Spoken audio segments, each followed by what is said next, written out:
I hated that town. Sprawled across the rotting foothills of a dead mountain chain, the city was a mass of old South racism and corruption, filled with inhabitants too poor or too sentimental to leave for someplace better. The city sweltered in the midsummer heat, smog from traffic, mixing with lethal amounts of pollen and dust to form a soup that killed asthmatics as effectively as a whiff of mustard gas.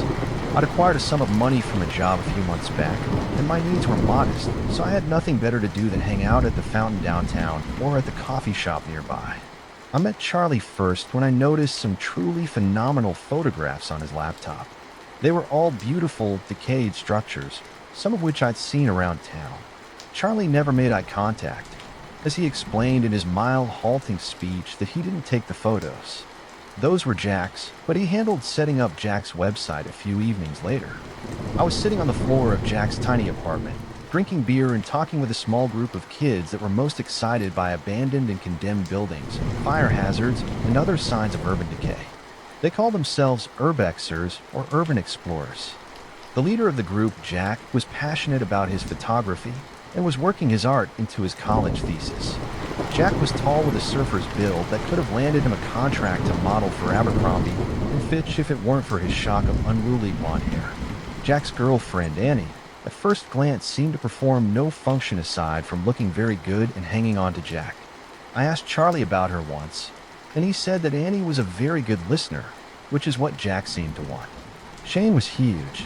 He topped 400 pounds, standing well over 6 feet tall, with thick slabs of muscle overlaid by thicker slabs of fat. He was from some no-name community in the forested hills of middle Alabama, and he dressed as if he was prepping for a deer hunt. For all his size and massive presence, he was calm and very quiet. Perhaps in response to Jack's constant diatribe about the architectural methodologies of whatever, the last member of the group was Petia. She was a transplant from some formerly Soviet bloc country, uprooted from all that she knew and rudely shoved into the semi-rural Alabama soil, watered a bit and told to deal with it. Lucky for her, Petia was tough as a weed and thrived. She was short and hard, looking more like a 13-year-old boy than a 19-year-old woman. She discovered country music early after her move and took to it with a passion that verged on neurotic, to a point that her speech was a heavy southern drawl punctuated with weird Slavic inflections.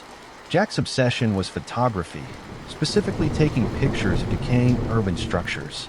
If given a chance, he would talk at great and exhausting length about the moral imperative of photographing ruins, as we owe the original laborers and craftsmen some of our attention to the artistry of their hard work. Jack met Charlie in high school. Over the next few years, the pair developed their infiltration skills and expanded their group to encompass others with similar interests. Jack seemed to be the ideal man, and had an uncanny talent for finding unexplored sites all over the area. Once Jack had located a site, Charlie would come up with a way to get in.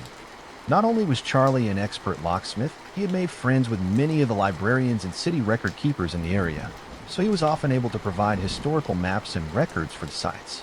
We bounced along a poorly maintained RV in Shane's van, listening to Jack crow about our target for the night. Shane did not appear to be a very smart person, given his size and usual closed-mouthness. However, it was his idea to buy a white panel van and affixed official-looking State Department of Infrastructure decals to it. He had mounted yellow bubble lights to the top and black and yellow caution tape around the bottom. When we stopped, he pulled a few orange traffic cones off of a metal mount on the front of the van, and placed them in front and behind the van. Isn't that kind of conspicuous? I asked. Shane smiled. Yep, ain't no damn hooligan kids want to be conspicuous, so the van must be here on official business. Here it is, man. Jack clapped me on the back. Holy of holies. The Waterworks Tunnel. Half a mile straight through a mountain, and Charlie can get us in. I turned and looked at the small metal door set into the side of the hill. It doesn't look like much, and I didn't think it was that hard to get into. It's not, Charlie said, but we're going into the side tunnel. Charlie walked around to the near of the van and pulled out a pickaxe. I wouldn't have been more shocked if he'd pulled out a severed head. As a rule, Urbex greatly disapproves of any actions that change a site. They don't litter, they don't graffiti, and on some message boards there are long-running arguments about even using chalk to mark for finding their way. What's the side tunnel? I asked. You'll see soon enough, Petya said, handing me a head-mounted flashlight. I grabbed my backpack, which was heavy with gear, snacks, extra flashlights, and water bottles. Jack grabbed his shovel from the back of the van, and Shane another pickaxe. Moments later, the van was closed and locked, orange cones glowing in the dim light. Charlie produced an actual key to the lock on the metal door and hauled it open. He caught my look and said, "Helps to have friends at City Hall." One by one, we walked single file through the door, into the waterworks tunnel. Petya closed the metal door with a grunt, and the boom echoed through the darkness. The waterworks tunnel was much like every other tunnel, low, cramped, and moist, with an unpleasant smell. Dirt caked the exposed brickwork, and in some places iron piping lay exposed. Back like 100 years ago, when the Dunn brothers built this thing, there wasn't a good way to get water from the Cahaba River into town, Jack said. So they bored this tunnel right through the mountain, out the other side to where the river is. The side tunnel, though. Please be quiet, Charlie said. I'm trying to count. We had been steadily making our way down the tunnel. The darkness before and behind was absolute. I'd been in darker places, but the close confines were beginning to make me anxious. Jack moved away from Charlie back to me. Anyway, like about halfway through the mountain, the Dunn brothers got to a spot that they couldn't get through.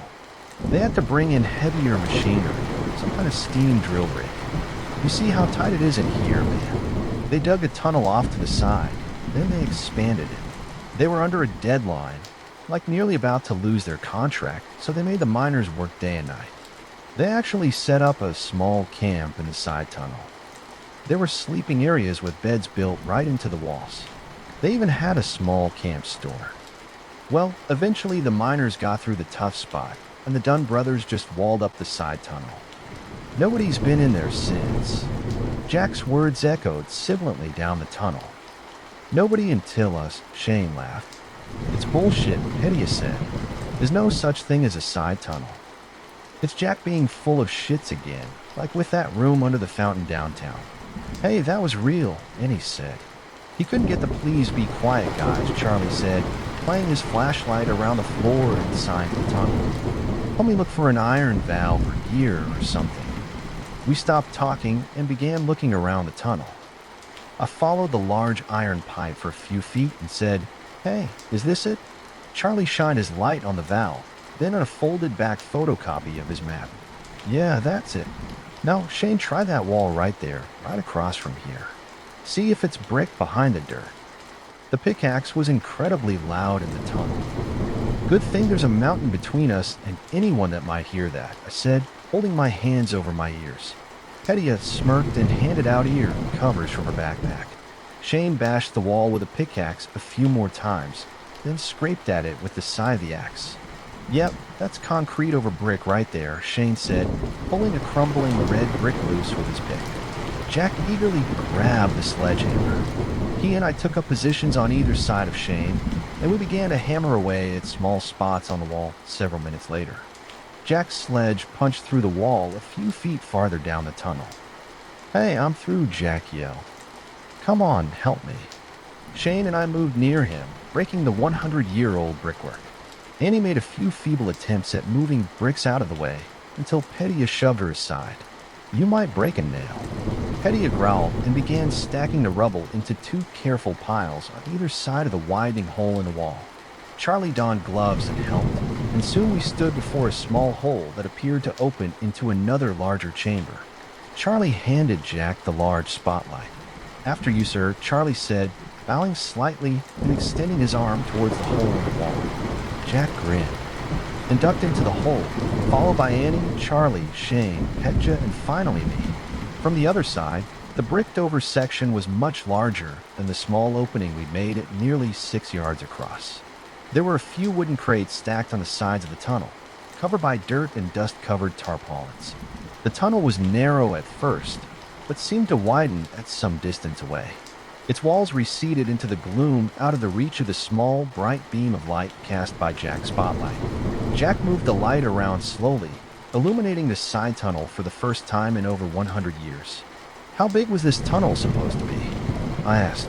"According to the map, Maybe 30 feet wide and 200 feet long, Charlie said. It's a hell of a lot bigger than that, Shane said, staring off into the darkness. I think it gets a lot wider down there. Okay, guys, let's get what we came for, Jack said. Annie, hand me my camera back. We need to document this as we go through it so we can have photos of the tunnel in its pristine state. As Jack set up his photography gear, we dispersed, each of us shining lights around the first part of the tunnel. I noted to myself that none of the group seemed particularly willing to go further down the tunnel. Jack began snapping photos, the flash flaring like lightning. Hey, guys, look at this, Shane called from farther down the tunnel. The light from his flashlight made him seem small in the darkness, and his voice echoed strangely. Charlie Pettia.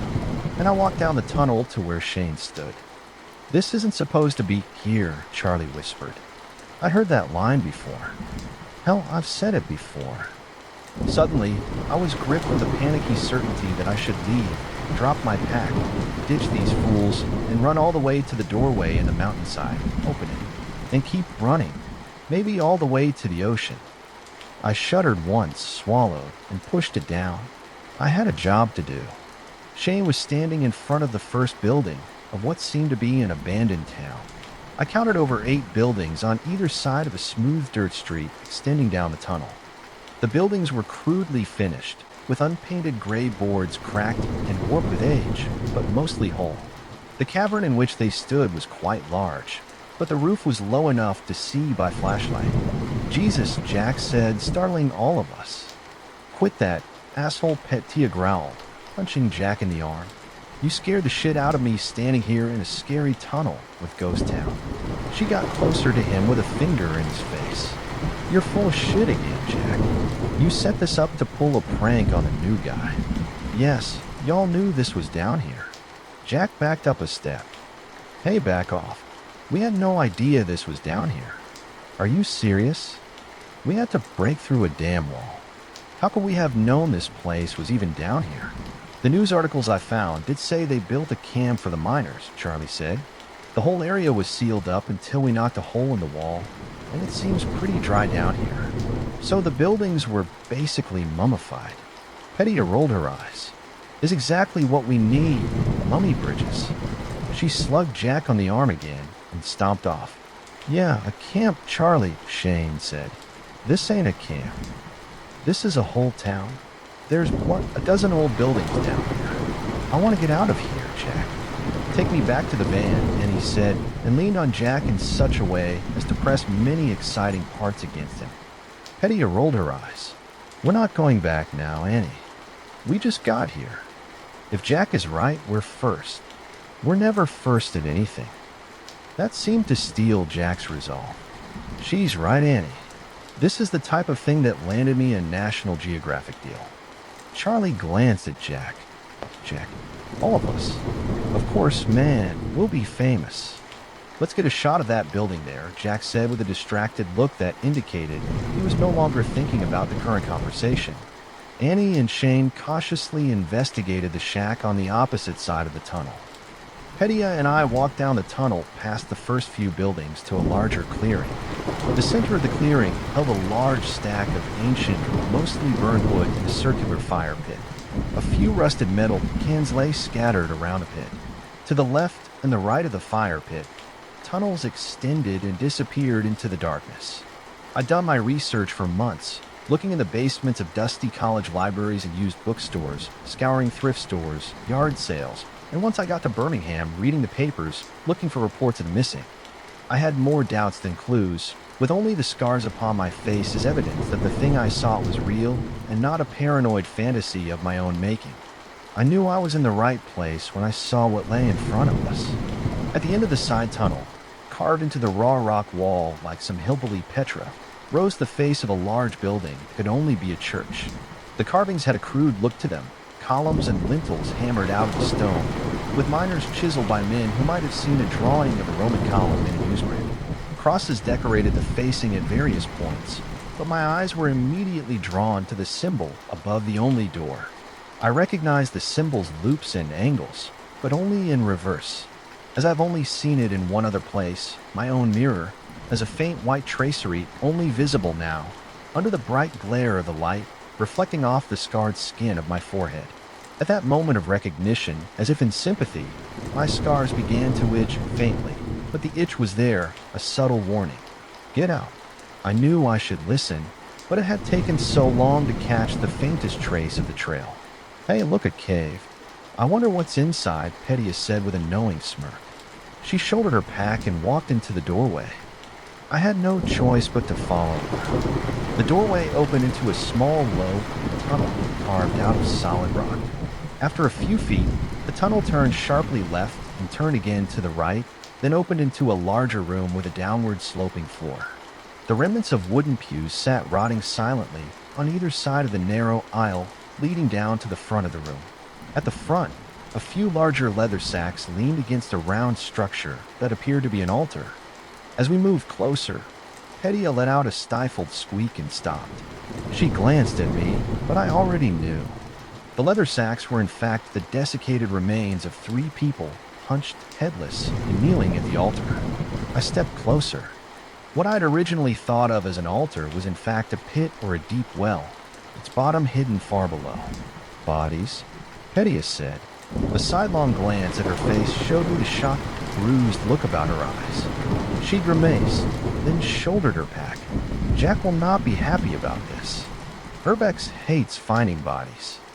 At the least, bodies are creepy and unpleasant. At the worst, they can entangle a crew in months of police investigations, red tape, and possible trespassing charges. Let's try to steer Jack away from this for now, I said.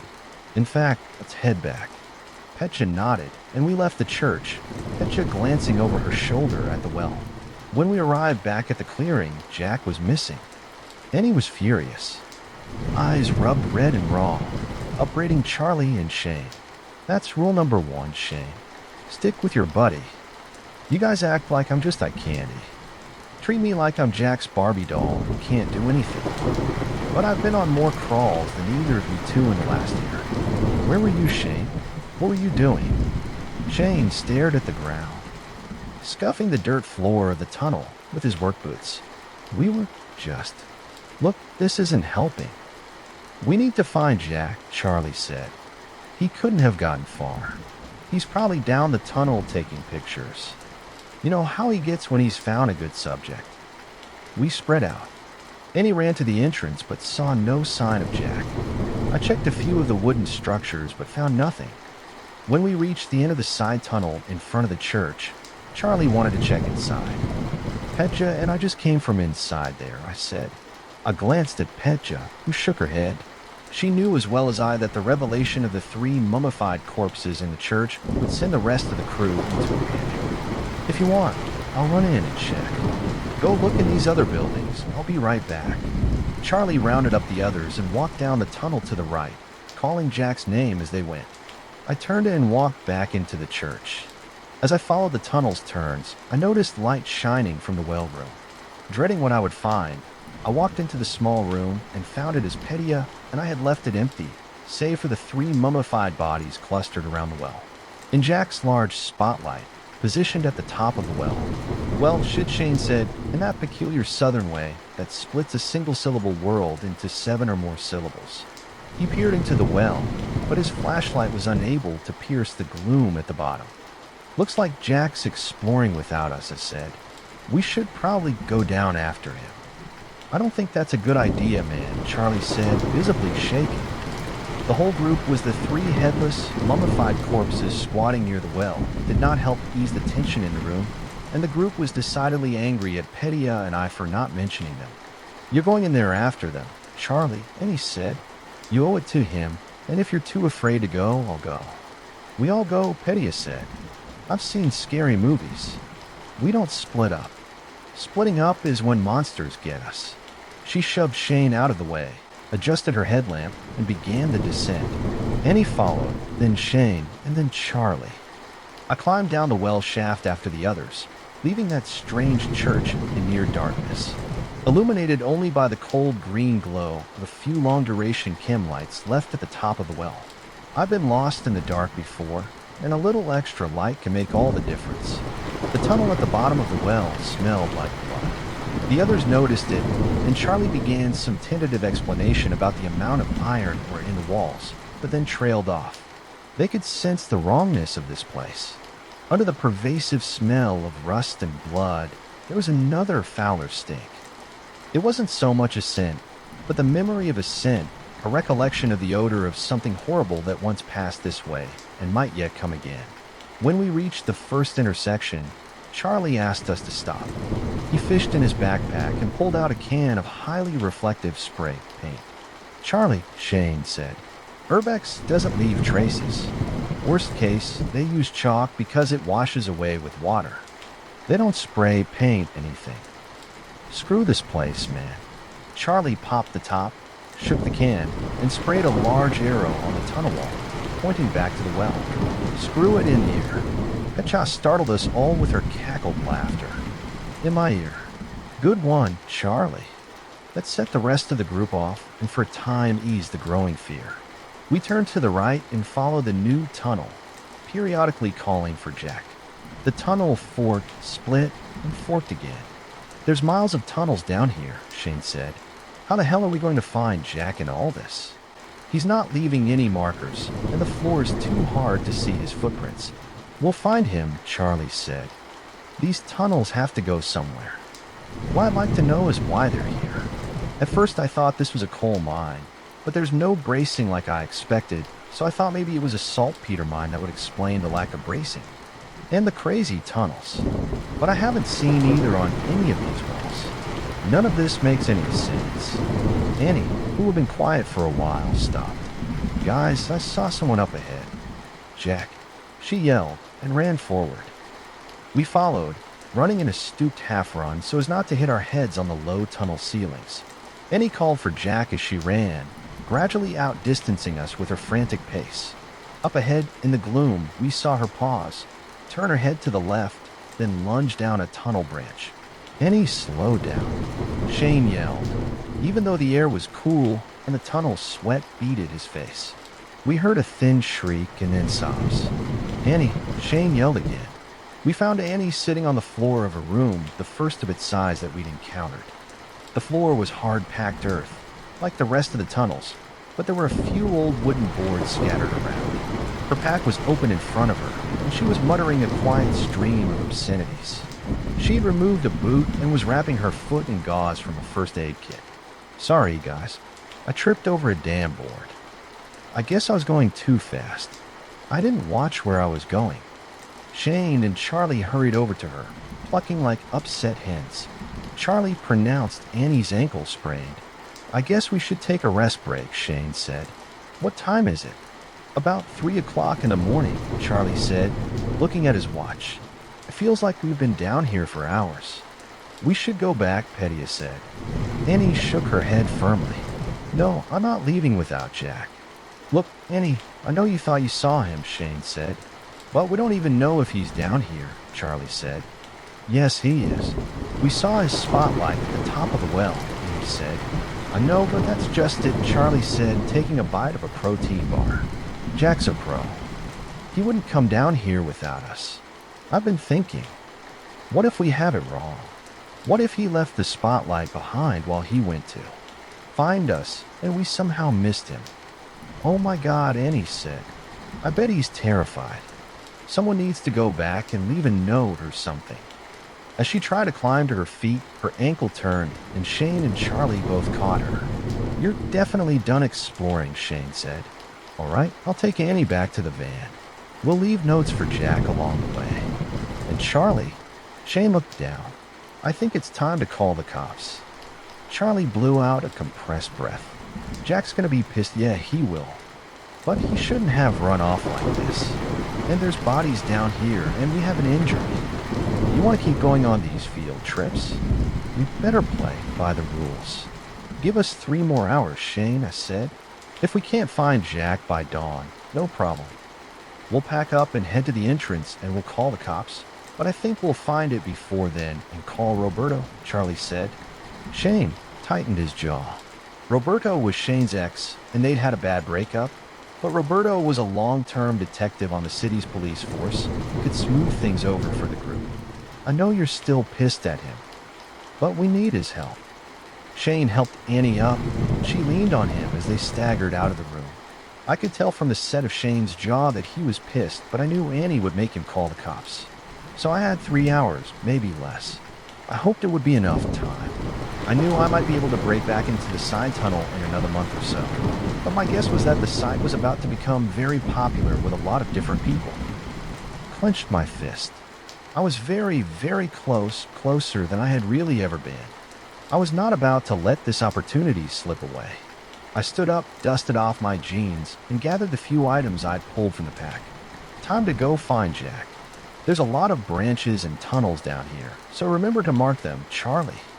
I think we missed a few when we were running after Annie. I turned to Petya. You're the best mapper down here. Do you have any ideas of where we are? Yep, Petya said. We're about half a kilometer from the well, in a pretty straight line from there. Plenty of places for Jack to be. I say we do maze logic, pick the right-hand wall and follow it until it ends or loops back. We go for 90 minutes. If not Jack, we head back to him. Surely we'll find him before then, Charlie said. It's after 3 in the morning. He has to be tired.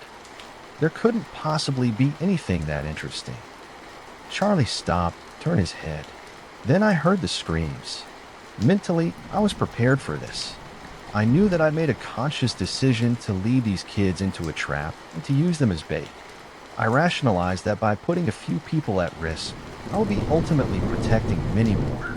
I knew that was just rationalization. In truth, I didn't feel guilty about putting my friends in danger. I felt guilty about not caring about them at all, when endangering them put me closer to my goal. Hey, Charlie yelled. We ran out of the room and down a tunnel towards the sound of her voice. I saw her first, lurching against the tunnel wall, dragging her injured foot, eyes deep socketed and huge in the bleached white mask of her face. Her shirt was splattered with spray of blood. Shane, she said. It got Shane. What got Shane? Petya asked. I don't know. We were close to the well. Shane kept saying he heard something walking behind us, but when we looked, there was nothing there. So we kept walking, and then there was something there, and it took him. Her face crumbled in grief. It just pulled him right out of my hands. I don't know if he knew what happened. His face. He just looked so confused. Petya took Annie's hand, and Annie clung to her, sobbing. I knelt with my pack on the tunnel floor and rummaged through it. When Charlie saw the gun, he stepped back a pace. Jesus, what the hell is that thing? It's a shotgun revolver, 6 chambers all loaded. If you have to use it, be really careful. It's got no safety to speak of. The gun scared the shit out of me. It was huge, making Dirty Harry's Magnum look like a squirt gun. It was heavy and unwieldy and hurt like a bastard to fire, but it was shorter than a shotgun and took shot shells, which was useful as I had hand-loaded every shell. I had no idea what might kill or even hurt the thing I hunted, but I had my hopes. Buckshot mixed with either rock salt, silver shot, gold shot, mercury, garlic, or finally, communion wafers and holy water. If that didn't work, I had some hollow point solid rounds that I could use on myself if it came to it. I pulled out 2 long hunting knives. Why would I have to use it? Charlie asked, pushing his glasses up and blinking rapidly. In case the thing down here with us gets me before it gets you. I handed the 2 knives to Charlie and Petya. Careful with those 2. They're sharp. I electroplated them myself. Will they work? Petya asked. I have no idea, I said. I picked most of this stuff up by watching Supernatural reruns.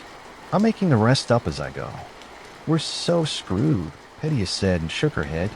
I think they'll work. Worst case, it'll drive the thing off for long enough that we can get away. Annie, who had been very quiet, looked up at me. You knew. She lunged forward and punched me hard in the side of my face. I fell back and cracked my head on the tunnel wall. You knew. You knew something was down here, you bastard. You let us all down here as bait, Pip said inside. She stood up from her near crouch and eyed me with contempt. I got up, rubbing my throbbing forehead. Look, I've been hunting this thing for a long time. It's killed people, and it's my fault. I let it out, so it's my responsibility to take it down. And you're the one with the gun, Charlie said. Right? I'm the best chance any of you have of living through this. And I think that if there's anyone with a chance of hurting this thing, it's me. I stood and put the gun into a holster and put 2 moon clips each into my jacket pockets. I shouldered my pack. Let's go. Annie, take us back to where it got Shane. Everyone, stay behind me. I pulled the gun out again, and we started walking back down the tunnel toward the well. The trek back was far worse. Charlie's markers glittered like cat's eyes in the distant gloom, and we all kept seeing shadows at the corners of our vision. Twice I nearly wasted ammo on a slight imperfection in the tunnel wall.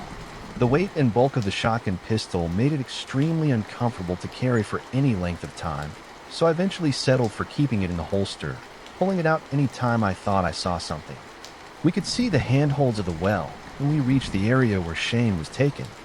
There was a great deal of blood splashed on the wall, and more trailed off down a tunnel that forked off from the main one. There's the well, I said.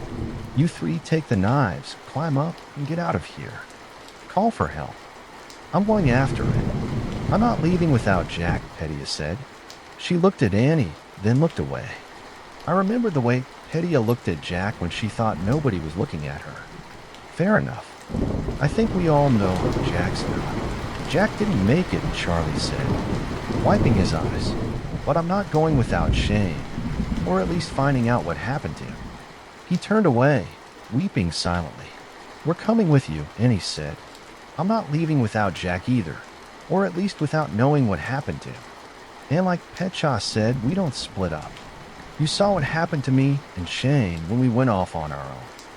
I looked at all the blood on the ground. Nobody knows we're down here. They might find the van, but they won't find the entrance to the side tunnel. I've been in this kind of situation before. Things change when the cops show up. There will be a cave-in or a flood where the cops will walk all down the length of the waterworks tunnel, and they simply won't see the hole we made because they can't. Or because they don't really want. If you follow me, I'm probably not going to survive this, so you won't either. Then he took a step closer to me and shook a fist in my face. You can get off your White Knight hero horse now. Asshole, she grabbed my collar and began to punctuate her sentences by shaking my head. Find my boyfriend. No. I stepped back against the wall and pushed her away. Fine. So be it. We followed the spatters and smears of blood down a long tunnel that snaked and twisted and sloped downward, gently at first, then more steeply. My scars had been itching faintly since I climbed down the well, but the itching had increased to a shrill, insistent whine against the nerve endings of my skin. I could feel the looping scrawl of each scar, so faint as to be invisible in daylight, etched into my face, as if held in place by a net of white-hot wires. The air in the tunnel began to thicken with moisture, the walls shining wetly in the reflected beams of our lights. I stopped, holding up a hand to warn the others. I see light from up ahead, I whispered. Somewhere down the tunnel, a pale golden light flickered. I pulled the revolver from its holster, cursing its weight for the 100th time. We continued down the corridor, cautiously and slowly, partly due to fear, and partly due to the floor, which was very steep and slick with moisture. The tunnel ended abruptly at a thin ledge that bordered a space wide and open and chaotic with shapes. At first I couldn't make sense of what I saw, the lines and forms overlapping and merging, like looking skyward at the moon through an ancient tree. We all stood on that ledge for a moment, gasping, maybe making some small sounds as our minds thought to process that view. Gradually, my eyes traced the subtle lines and edges of structures clustered against the walls in claustrophobic clots and knots like a type of architectural tumor. The walls of the cavern receded out and away, plunging down into mist-shrouded depths, fading from my view. The structures were lit from indeterminate light sources, climbing a dim gold light that did more to cast shadow than to reveal. As I stared, I began to notice the crumbled ledges, the blank and open entryways, the empty areas on distant walls where whole sections of the buildings had sloughed off and fallen into the pit far below. I noticed the stillness, the silence of the place. It's a city, Charlie said. A dead city, I replied. How can it be a city? There's no streets. Those doors open out onto thin air. That makes no sense, Annie said. It makes perfect sense if you have wings, I said. I gestured at a brighter area down the ledge to our right. That's where we're going. The ledge was smooth, its surface glassy but not slick. It seemed to emit a faint gold light that was only visible from the corner of my vision. We crept down the ledge for a few hundred yards, reaching a wide platform. Against one low wall was a large seat of sorts, and in front of that seat was a long, rounded, metallic table. Shane's corpse glistened wetly on the table. Chest cracked open. Ribs splayed wide like two open, skeletal hands. The top of his skull had been removed, and a mass of black tube snaked from the opening down to the table. No. Charlie wailed and ran to the table. Charlie, don't, I said. Charlie reached the table and stopped. He reached out an arm and gently touched Shane's bloody face. Shane's eyes snapped open. I could see his lungs flutter in the raw cavity of his chest. His mouth worked silently, lips pulled back in a rectus grin, tongue thrusting against his teeth. His whole body began to twitch and spasm. Then the black tubes penetrating his skull writhed and pulled taut, and the spasm ceased. Shane's eyes rolled up in his sockets, and his eyelids closed, almost peacefully. Charlie whirled to face me, face contorted with rage and grief, silvered hunting knife held in a murderous grip in his hand. What did this do? What the hell did this to him? As if an answer, the thing hit him so fast it was a blur. Charlie let out a brief scream as he was hooked high up into the air, then screamed again in rage. I saw Charlie plunge the knife deep into the thing's abdomen, pull it out, and plunge it in again. The thing let out an ear-splitting shriek and let Charlie go. Annie Pettia, and I watched as Charlie fell, tumbling over and over into the depths. The thing crashed to the floor and skidded to a stop against the cavern wall. Shoot it, Annie yelled. Kill it now. The creature stood as I raised the gun with two shaking hands. The thing was huge, standing over 12 feet high. It took a staggering step forward on curiously backbent legs, then another. It shuddered, and I could see a milky, iridescent fluid seeping out of a wound on its belly. Its head snapped up and forward, and its eyes, there were so many, focused on me. I felt a disorienting tilt in my perspective, as if I were seeing myself in the room, and Pedja and Annie and the creature all at once. I felt a curiously mechanical ticking, and felt that the size of the thing was a mistake.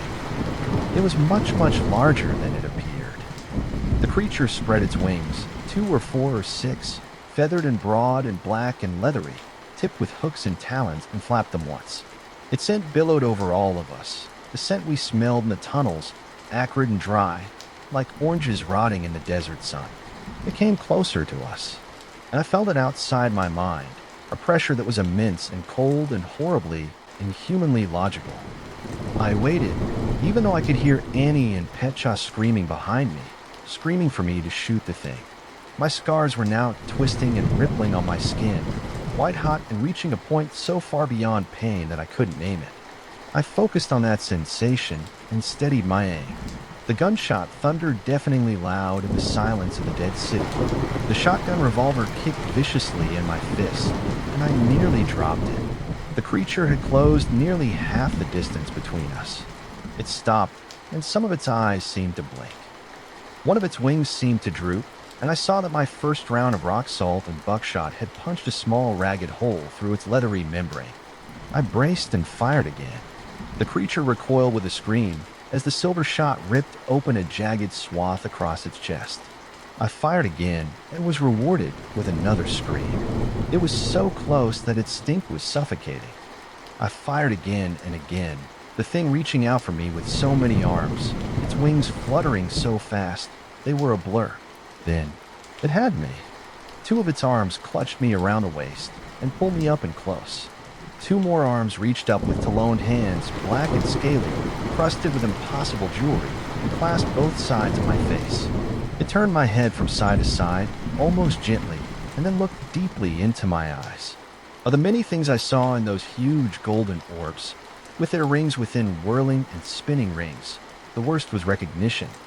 The pressure outside my mind intensified, and I felt the snap, like a green stick fracture from a short, sharp fall, that came flooding through. It spoke to me then, not in words, but in a purer and older style of communication. It thanked me for bringing it more meals, and thanked me even more for bringing it information about the world from which it had been away for so very long. It promised me that I was its favorite, and I would be rewarded in some incomprehensible, impossible way. I felt a deep and loathsome love welling up in me for the thing, as a dog would unconditionally love its master. Then the creature screamed, shrieking in real pain. It was gone from my mind. I felt it recede like a tide, and I missed that presence, hating myself for feeling so. I fell to the ground in a heap as the creature stepped back, arms raised to its head. Petshaw had leapt onto the creature's back and was stabbing her long silver knife deep into the creature's eyes. The thing scrambled its many talented hands against her, leaving deep scratches on her arms, but she dodged and kept plunging the knife into the thing's eyes. Finally, with a deep guttural bellow, she slammed the knife deep into the center of the creature's skull. The wings stopped fluttering, and the thing toppled forward to the floor. Petia untangled herself from the thing's bulk and half stumbled to where I was sitting. Her face was ashen, and she held one arm with the other, blood oozing from long scratches on both. Annie shook herself and ran to Petshaw, dropping her backpack and pulling out the first aid kit. Neither of them looked at Shane. Once Annie had bound the worst of Petch's wounds, Petshaw stood up and walked over to the still form of the fallen creature. She kicked it. Savagely, once in the head, she stooped to remove the knife. "Leave it," I said. She turned to look at me. "I think it's better off where it is. It's dead. I killed it," she said. "For now. But it might not be later, and that knife might postpone later for long enough it's time to go." Annie gestured at Shane's body. "What about him? We can't leave him here." "I know we can't," I said. "But none of us have the strength to carry him out, and we don't know if that thing is going to wake back up, or if there's more of them."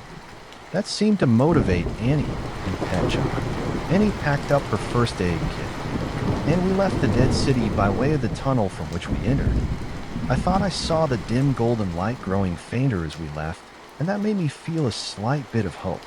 The walk back to the well was long, far longer than I remembered. The lower tunnel floors were sloped upwards and slick.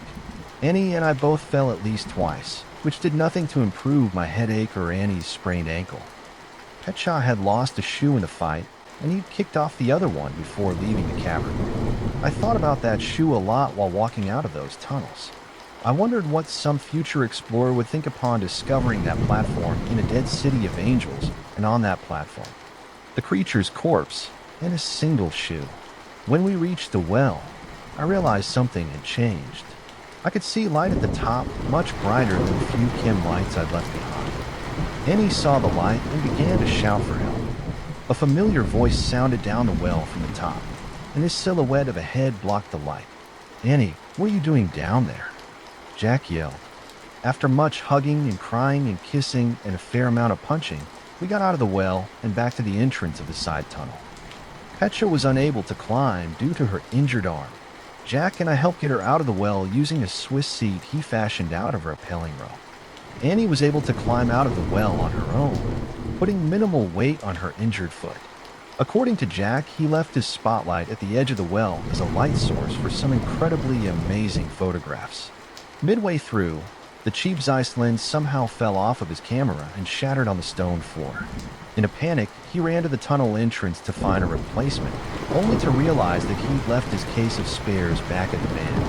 Thinking he wouldn't be long, he ducked out into the waterworks tunnel and ran back to the van. "Yeah, man," Jack said. "That was totally stupid, guys. It was dark, and I was in a hurry to get back. So, I got my spare case and shut the back doors and locked the van, and I ran around the side of it. You know those big mirrors on that thing? That stick out like 3 feet on either side. Yeah, well, I clocked myself big time on one. I think I tore it off the mount. Anyway, it knocked me totally unconscious. I woke up maybe a half hour later with a killer headache, my face was all bloody, and it was light outside, and I didn't know what the hell was going on. I got my shit together and came back down here, but I couldn't find you guys. It's spooky as shit down here when you're alone. I was about to freak out until I heard some noises coming from the well, and then I was really gonna freak out." He paused to take a breath and a sip of water from a bottle. Man, Shane's gonna be pissed when he sees what I did to the van. Hey, where's Shane? And where's Charlie? Jack wanted to go back immediately. Neither Annie or Petra would allow it. He swore he was going to get a group of people together to find Shane and Charlie, or at least their bodies. He said he'd call in every favor he was owed, do whatever it took. His first call would be to Shane's brothers, both of whom were even larger than Shane, and both of whom owned enough firepower to take over a small country. I agreed, and promised to help, but I was already planning to slip away as soon as I could. Jack's search party might find the side tunnel, but the entrance would be collapsed, or the tunnel would be there, and even the buildings inside, but the well would be full of dirt or simply missing. No amount of drilling or explosives or ground-penetrating radar would ever uncover that dead city. Annie and Pet Shop both hugged me to my surprise as we stood in the parking lot across from Jack's apartment. I shook Jack's hand and promised to call him after I got some rest. I put my gear into the trunk of my old, battered, blue Toyota Corolla. As I was driving away, Annie embraced Jack again. His eyes caught mine over her shoulder. Then one lid drooped in a slow, lurid wink, and in that moment, in the late morning light, the other eye flashed gold, like gold rings spinning inside gold rings. Then it was gone. It could have just been a trick of the light. I know what's out there. I've known for a while. Some people will tell you that they're just like us. They'll humanize them, put them on our level. Those people are wrong. The creatures out there aren't human, no matter how much they look like us. Some of them used to be, but they gave that up a long time ago, and there's no going back. They're nothing more than animals now. Snarling, vicious things that can never truly be trusted. Even if they smile and tell you that they're domesticated, they'll feed on you the second it's convenient for them. Mark my words. I've seen their work for most of my life. Vampires, sirens, werewolves, fae, monsters. A lot of them so-called apex predators, feasting on us just because they can. Well, I'm not inclined to take it. That's why I joined the Brotherhood. A lot of the folks in the Brethren Knights of St. Fontaine were born into it. Not me. I earned my place amongst their ranks. It started off a few years back when I took down some vampire they'd been tracking. Roberto. I'd been working solo for a few years by that point, and I stumbled on him by chance. I was using this girl as bait. Pretty little thing named Michelle. She brought the creeps in, and I dealt with them. I'll admit, I've always let my anger get the better of me when dealing with their kind. Maybe it would just be easier to put a bullet in their head and be done with it. But no, they deserve so much worse. I've seen firsthand the suffering caused by the death they leave in their wake. I've seen the misery they sow in the lives of each and every single one of their victims. See, when you kill someone, you aren't just ending their life. No, you're ending the lives of everyone who loved them. You're tearing this hole in their hearts that'll never be filled again. I've seen it. More times than I can count. I've seen what it does to people. And these sons of bitches just walk around for centuries, destroying life after life. They do it because they can. Hell, some of them probably do it because it's fun. So yeah, I think a bullet to the head is too good for most of them. It's necessary for some, but for others, well, I make sure they get what's coming to them. Back then, my favorite method was to pull out the teeth. It was a faster process for vampires than it was for sirens. Less teeth to pull out, but it still hurts. Naturally, when I got my hands on Roberto, that's exactly what I did to him. Michelle brought him in from the bar to the hotel room we'd rented, where I was waiting for him. I took out his knees while she distracted him. I had a pistol with a silencer. One shot to the back of each leg to drop. Then I got my pliers and I set to work. He fought. They all fought. But it didn't matter. Michelle wouldn't usually stick around. Didn't have the stomach for it. She'd just leave and I'd pay her the next morning, after I was done with the bloodsucker. I had all sorts of nasty little methods for dealing with him, with Roberto. I just went to town on him with my fist. It feels good to do it that way sometimes. He was one of those pretentious, prissy vampires. One of the ones who thought he was all that. You know, I tied him down and I showed him that he wasn't. I just went to town. His nose broke first, then his jaw. He was snappy with me for the first couple of hits, but after about 20 minutes, he was begging for me to let him go. After 40 minutes, he was crying. After an hour, he was dead. It was just another night for me at the time. I dumped that asshole into the bathtub, and I left him for housekeeping to deal with. I never expected it to catch up to me, and I sure as hell didn't expect it to lead where it did. It was about 3 weeks later that the Brotherhood found me. I'd been at a burger joint, grabbing some lunch, minding my own damn business, when I noticed a group of guys walk in. They didn't look like locals. I was living in a small town in Arizona at the time, and nobody walked around dressed like that. They all wore tailored black suits, as if they were coming from some fancy business meeting. There were 3 of them. 2 of them kept their distance. They sat at a nearby booth and just watched. The last one walked right up to me, looking at him. He was obviously the guy in charge.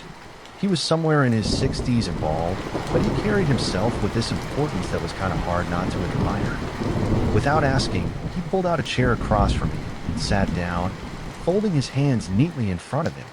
I just stared at him the whole time, and I knew some of the other folks in the restaurant were giving him some odd glances too. But he didn't so much as bother looking in any other direction but mine. Am I in some kind of trouble? I asked, setting down my lunch. That depends. Have you any sins to confess? The old man replied. Now that got a laugh out of me. I leaned back in my chair, sizing the old man up again as I tried to figure out if he was for real or not. Are you some kind of priest or something? I ain't looking to get saved, mister. Something like that, he began. Although if you wanted salvation, there are other men who could grant you that. It's Lucas, right? Lucas Van Coverdale. Quite an exquisite name. It's just Lucas, if you don't mind. The rest of it is a bit much, I replied. The old man smiled. Lucas, he said. A good name, all the same. A strong name. You can call me Roy. Roy Bergman. It's a pleasure to meet you. He offered a hand to shake. I didn't shake it. So what can I do for you, mister? Bergman? I asked. I'm gonna assume you ain't here because I've got a pretty name. Of course not, Roy assured me. Of course not. I'm here because my friends and I are fans of your work. I raised an eyebrow and started listening a little closer. One of your recent, customers, Roberto. He was a man we were interested in for quite some time. Your, methods may be cruder than some of us might like, but you are effective. The good work you've done has made that very clear, Roberto. I repeated. It took a few moments to remember just who that was. So you like that? Are you re-familiar with some of my other projects, VR, Roy said? And I, for one, am impressed. Talent like yours is not present in everyone. Many don't have the stomach for it, but for those that do, there are doors that are open for them, places where they can find others like them. That's so. I asked. Indeed. This calling of ours, it's a dangerous one. Doing it alone usually only ends one way. But as part of a brotherhood of like-minded men, sharing the same common goals. Are you trying to recruit me? I interrupted, cracking a small smile. Only if you're interested. But I suspect that we share a goal. Perhaps you'd like to discuss it in private. See if I'm right. What I have to lose, I thought. I picked up my burger again and took a bite.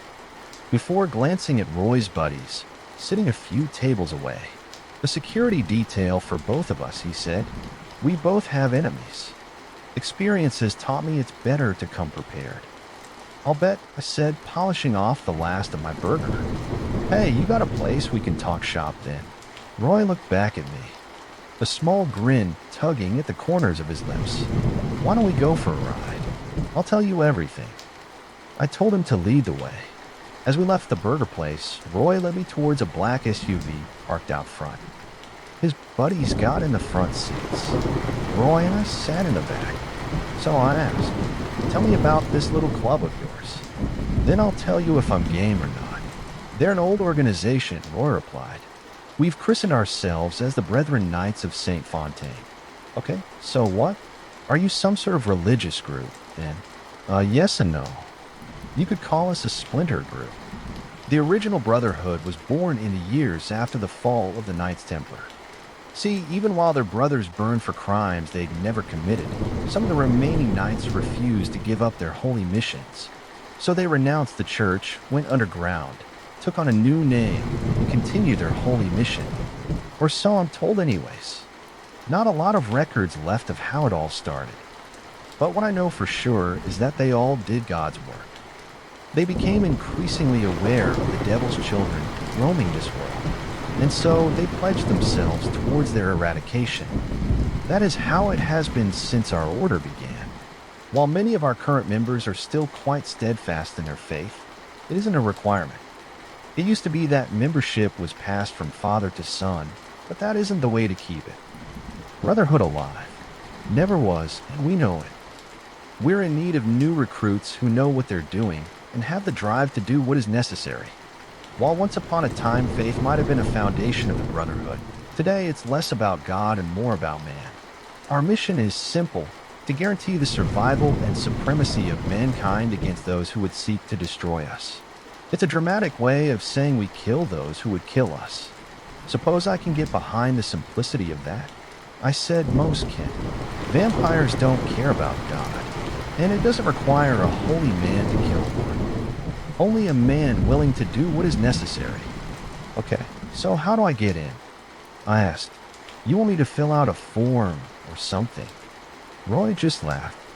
Membership isn't so simple, but I thought you might be interested. I spoke with one of our leaders, Brother Gallon, about sponsoring you. Usually what that means is that you will be given a trial of sorts, a mission during which you'll be given the opportunity to prove your birth and your devotion to the cause. Shit, is that all? I asked. Sounds like a cakewalk to me, man. You got a target in mind? As a matter of fact, I do. Roy said. Two, in fact. Some of the most high profile we've ever gone after. I won't lie to you. These are ambitious targets. Maybe too ambitious for a trial, but you're a little more experienced than your average recruit. I thought you might appreciate the challenge.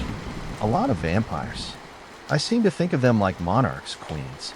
They've certainly earned the title. Our intel suggests they've been organizing the vampires on the West Coast for a few decades now, helping them survive and thrive, kill them, and we may just destabilize them, set them back, and send them running into the shadows. He took a folder from a pouch behind a driver's seat and offered it to me. Help us pull this off. And not only are you a part of the Brotherhood, you can send the undead a message that their time is over. I opened the folder and was greeted by photographs of two women. Both of them were blonde, with olive skin and green eyes. They were clearly sisters, maybe even twins, although it was clear to tell who was who. Mia and Leah Darling, I murmured, reading over the attached files. They don't look like much. Well, intel says otherwise, he began. Some of the creatures we've interrogated have claimed they're baptized, blessed by Satan himself with some infernal power. We'll see how much that's worth. What's that supposed to mean? I asked. Infernal power. Allegedly, they're harder to kill, he began. You and I have killed more than our fair share of vampires. We both know that they all go down the same if you're in. Then you can pack your things tonight and meet me at the airport tomorrow. We've saved you a seat on a flight to Los Angeles. You now. Well, that was awful, sweetie, I said, half joking, and handed the file back to Roy. Well, I guess I'll be seeing you tomorrow then. I could tell that my new buddy was awfully glad to hear that. I could see a warm smile creep across his face. Well then, I'm looking forward to working with you, Lucas, he said, before offering me a hand to shake. I'll be seeing you tomorrow. Now, I've done a fair bit of traveling for my own hunting purposes, but I've never been all the way out to Los Angeles before. I'd always imagined it would be some prissy cosmopolitan shithole. And you know what? I was completely right. I really can't say I've got a lot of kind things to say about LA, other than it was probably a vampire's paradise. Active nightlife, plenty of shitty neighborhoods where I can't imagine anybody looks too hard at the dead bodies. Yeah, I could easily see why a couple of so-called vampire queens would have set up shop there. The hotel we got was in the nicer part of town, at least. I got my own room, and brought some of my nicer clothes to join Roy and his two buddies for lunch after he got settled in. On the flight's end, he'd introduced them as Brian Adams and Sean Reach, although I hadn't spoken much to either of them. They mostly just seemed to follow Roy. He was obviously the man running the show. Now our best bet is to catch them separately, Roy had said over lunch. We got another brother in town who's been keeping tabs on them. You'll meet him later. According to him, Leah Darling rarely leaves their penthouse. She has visitors in and out during the day, but she only leaves to attend the odd social event, parties, or nightclubs. He suspects she often hunts there, as there have been a few suspicious deaths, however. He also thinks that she has a stable supply of blood inside her home. Spooking her could cause her to seal herself inside, and who knows how long she can wait us out. We can't get in? I asked. Set up some sort of business meeting. They're looking into it, but Leah appears to be choosy on who she'll meet with, he replied. I scoffed. Of course she was. Well, what about the other one? I asked. Mia? She'll likely be an easier target. She comes and goes as she pleases, but has a fairly predictable routine. Every Monday, Wednesday, and Friday evening, she's at the gym, and on Saturday and Sunday nights, she tends to visit various nightclubs. She usually brings her prey back home, but we haven't seen her kill any of them yet. Ain't that sweet? A vampire with a conscience, I teased. If she's the easier target, can we capture her? Use her to lure out the other one. Perhaps, assuming she'd take the bait, Roy noted. But keeping her captive might prove an issue. We're going to kill her anyway, I said with a shrug. The hell doesn't matter if we do it before or after we got the other one. I could see Roy thinking it over. I suppose not. Our sources indicate the sisters are close. We might succeed in emotionally compromising the other one if she thinks we have her sister. She may not think rationally, all the more reason to do it. I said, and we know she'll be there tomorrow, don't we? At the gym. You said she's got a routine. Roy chuckled and leaned back in his seat. He looked over at Brian beside him, grinning from ear to ear. Listen to this. I love this boy. Already eager to get the job done. His attention returned to me. Tomorrow night, then, he said. Let's see what you've got, killer. I wasn't looking to let the old man down. The gym Leah Darling frequented was a more upscale place, the kind of gym where you might find the odd celebrity slumming in. That didn't really surprise me. Their file had indicated that the twins had good money, and the name Darling sounded familiar. I heard it tossed around in the same sentences as other luxury fashion brands some folks gave a shit about. Personally, I never saw the appeal of that kind of thing. And truth be told, I kind of like the idea of putting one of those high and mighty fashion mogul types in their place. Mia Darling. Sure as hell looked the part of a fashion model, too. Blonde hair, green eyes, olive skin, and stunningly beautiful. She was almost statuesque in a way, and according to the pictures, her sister looked just about the same. That said, Mia was a little beefier than her sister, with broader shoulders and a more muscular physique.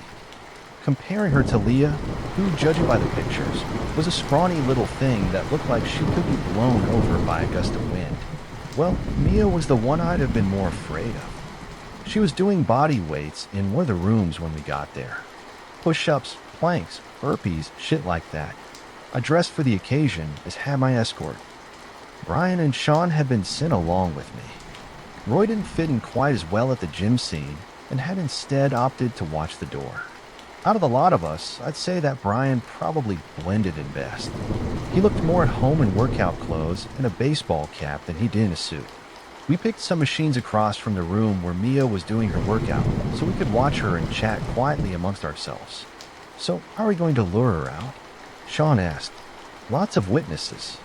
We can try and get her out when she leaves, Brian said. We got Roy outside. He could slash her tires. Use that to isolate her. No, she'd call for help. I interrupted. We need to be more creative. I scanned the room, looking for some ideas. It didn't take me long to find one. You two up for some body weights? Can you lock her in? I asked. Sure. You got a plan, though? Brian asked. Kinda. I know how to get her alone. With that, I got up and headed toward the hallway with the locker rooms. Looking back, I saw Brian and Sean heading for the room Mia was in. Good to know they were willing to trust me. I wasted no time in heading into the men's locker room. Nobody else was there, just me. I found the fire alarm pretty quickly. It seemed like the easiest way to get rid of the witnesses. We could deal with a darling girl and slip her body out through the back before anybody realized what we were doing. I pulled a handle. The alarm blared. It was worth a die on my hands. I could already see it in my head. A bunch of gym rats looking up in concern and confusion before leaving. I knew Mia would try and do the same, and she'd run right into Brian and Sean.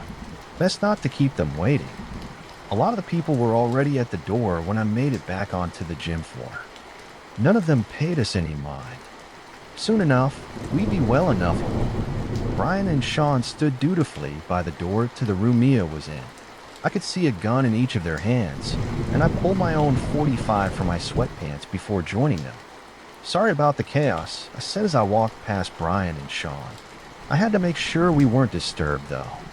Mia just cocked her head slightly. She didn't look the slightest bit intimidated, if anything. She just looked annoyed.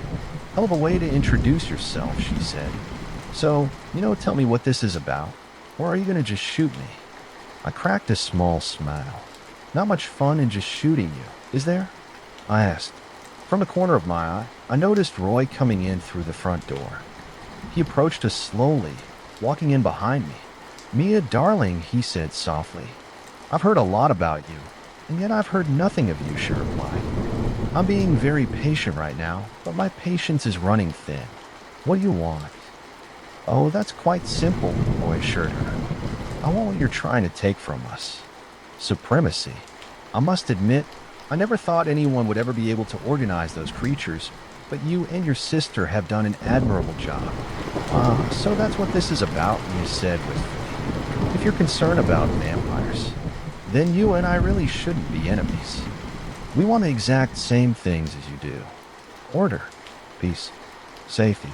There is no safety with your kind in this world," Roy replied. "All of us have seen that much firsthand.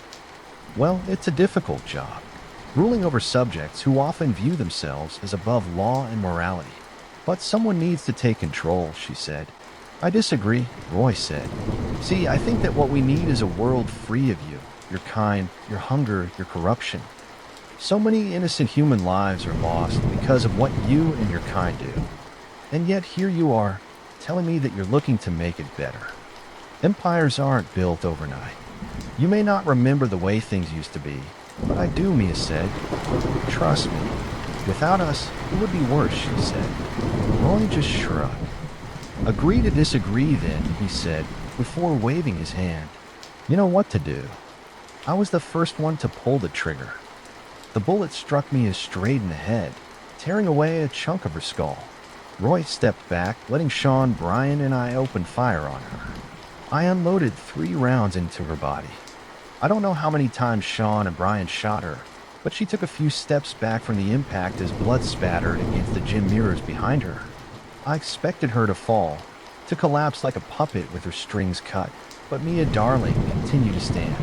"Well, I suppose that's one way to end a discussion," she said. Her head moved, her remaining eye fixated on me.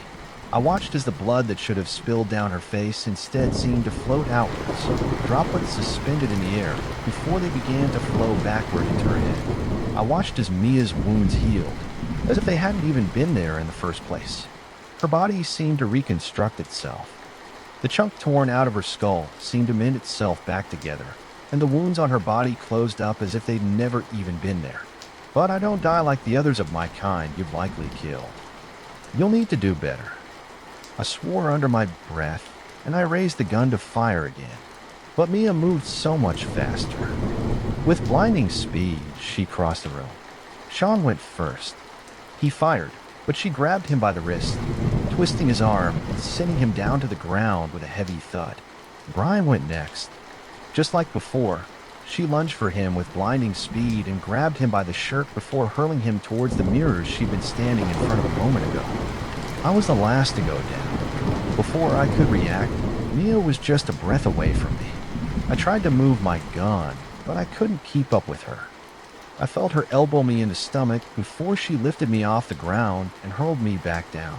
When the world stopped spinning, I saw her standing in front of Roy. I almost expected her to hit him too, but no. She just looked him in the eye and spoke in a cold, calm voice. "You should consider yourself fortunate. I'm much more forgiving than my sister is. This time you'll walk away, but provoke us again. Well, I won't be able to hold my sister's hand a second time." Roy just stared at her, calm and unflinching. Then he quietly stepped aside and let Mia pass. She walked out without even looking back at us. "What the hell was that?"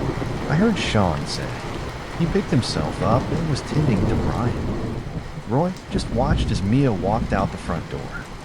He thought for a moment before answering. That was a warning. Slowly, I picked myself up. I grabbed my gun and for a moment considered running out and taking another shot at Mia, but I had a feeling that wouldn't go well for me. "So what's plan B?" I asked. "Drastic measures," Roy said. "They obviously can't be killed like an ordinary vampire," Roy said. As we ate a quiet dinner, alone in my hotel room, Sean and Brian had already turned in for the night. It was just the two of us. "They'll need something more severe," he began. "Something they can't heal from. Holy weapons would be ideal. But our organization hasn't possessed those for a number of years now. I don't suppose you know where to get some?" I asked. "Afraid not. We used to have a selection of daggers we could use in situations like these, but the last one we had was destroyed a few years back, attempting to kill one of the devil's more prominent avatars. So that ain't gonna work," I sighed, and I racked my brain trying to think up something new. "Hey, what about fire? You know, like an explosion of some sort. Bomb the shit out of it. Perhaps we could acquire something, but we need an opportunity. Perhaps during one of their nightclub visits. Assuming we can catch them during one," he said. "Bomb him at a nightclub," I asked. "Ain't that kind of risky? Lots of people in the crossfire. The lives of a few drunk partygoers aren't of much consequence when you weigh them against what we hope to kill," Roy replied. "I would argue that this is an acceptable sacrifice, don't you? I thought we were doing this to save people, though." "We're going to kill a lot more," I said. "It's a hard choice," Roy agreed. "Look me in the eyes, Lucas. We both know that this is a hard choice." I did. I looked him in the eye, but I'm not so sure about what I saw. "Our mission at Homino is for humanity," he began. "That's what it means. Throughout history, great men have made sacrifices for the sake of the greater good. You saw what I saw of that vampire. You saw what she's capable of. They're using those people as a shield. They're counting on us being too weak to exploit it. It's our duty to prove them wrong. Do you understand that? Because if we don't, those people are dead anyways. They'll kill more than them in just a few years. It's a matter of numbers. Simple as that." I caught myself frowning a little, but I supposed he had a point. We could either deal with collateral or risk missing our chance. I wasn't exactly thrilled by the prospect of collateral damage, but how else would we get a shot at them? Even bombing their penthouse wasn't a sure deal, and would be even riskier. This was the better option. "They're moderately public figures, right?" I asked. "Might be an event coming up where Leo would be expected to show. I can't imagine the other one would be far away if she did." "We can look," Roy replied. "See what we can find. In the meanwhile, I've got some connections. We can get someone to set something up for us, so long as V gets the opportunity." With that, Roy got up.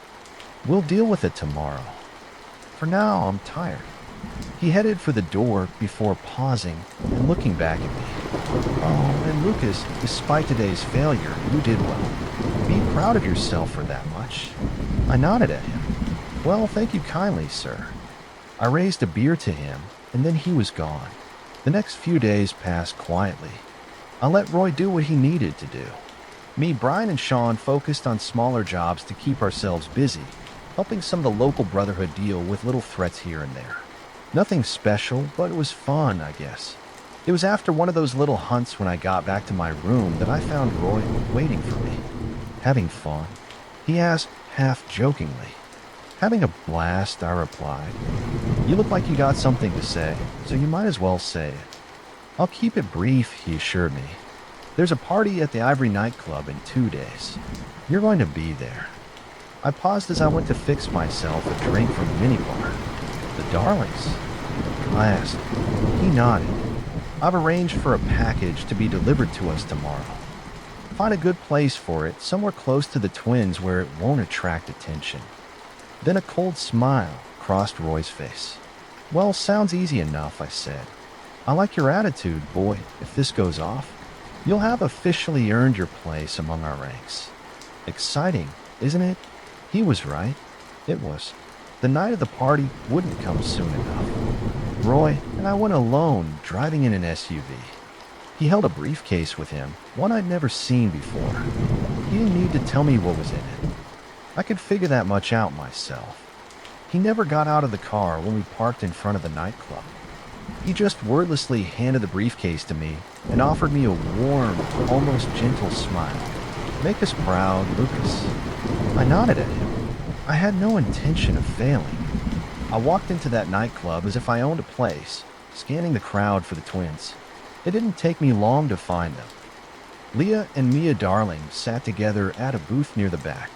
Neither of them appeared to notice me. Looking around, I spotted another empty booth beside them. The perfect hiding spot. In and out. It was going to be so damn simple. I moved through the crowd towards the empty booth. I didn't bother them too much. Maybe I was just being soft, but I didn't want to look at them. I didn't want to see their faces. A lot of these folks were about to die, and none of them were going to understand why. But it was just as Roy said, matter of numbers. I made it to the booth and sat down, setting the briefcase under it and kicking it back out of sight. I exhaled the breath before looking out at the party in and out. I could do this. The funny thing is, I don't think a single person really paid me much mind as I got up to leave the club.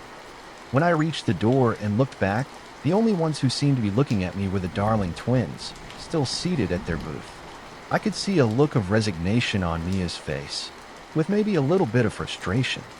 Leah, on the other hand, her fingers were steepled as she sat back in the booth, her legs casually crossed.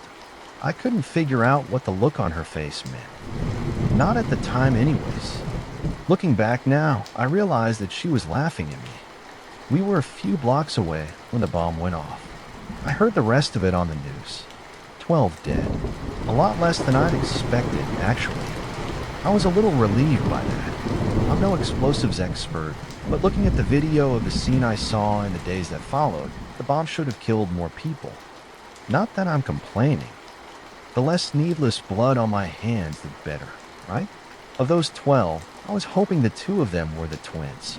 They must have been right there when the blast went off, but I never heard anything for sure. Roy had me knighted as a member of the Brotherhood the day after the bomb went off. I figured that was probably the end of it. I should have known better. It was 3 days after we killed the Darling twins, and it was meant to be my last day in LA. I booked my flight home and was minding my own damn business at the hotel bar. I hadn't seen Roy that day, or Brian or Sean, but that was fine. They had their own shit to settle. I didn't notice her coming in. She moved without making a sound, and it wasn't until she spoke from the seat beside me that I realized she was even there. I warned you, I almost jumped at the sound of her voice as I looked over at her. Mia Darling didn't have a damn scratch on her. Her skin was perfect. She was dressed in a clean white button-down shirt with cuffs undone. She watched me from the corner of her eye, almost looking jaded. I told you, she's not as forgiving as I am. But you didn't listen, did you? What the hell? No. Did? Mia interrupted. Sorry to disappoint you, but I don't die like other vampires. She finally turned her head to look at me. Let's go for a ride, Lucas. She wants to show you something. With that, Mia stood up and gestured for me to follow. I thought about going for my gun, putting a bullet in the back of her head, but I already knew that wasn't going to work, so I did the only thing I could. I got up and I followed. Mia's car was waiting outside. She drove in silence, refusing to respond to me even when I tried to talk to her. Not that I tried much. Truth be told, I was waiting for her to kill me, but she just kept driving out towards the edge of the city, then in along the coast. We drove for the better part of an hour before she stopped in the middle of the highway. She put the car in park before turning to look at me. "So this is where you're going to do it?" I asked. "Do what? Kill you?" she asked. No, not me at least. Depending on how you speak to Leah, though. Well, we'll see. For what it's worth, I did put in a word for you. Consider it the last kindness I'll grant you. If you choose to waste it, Mia shrugged nonchalantly.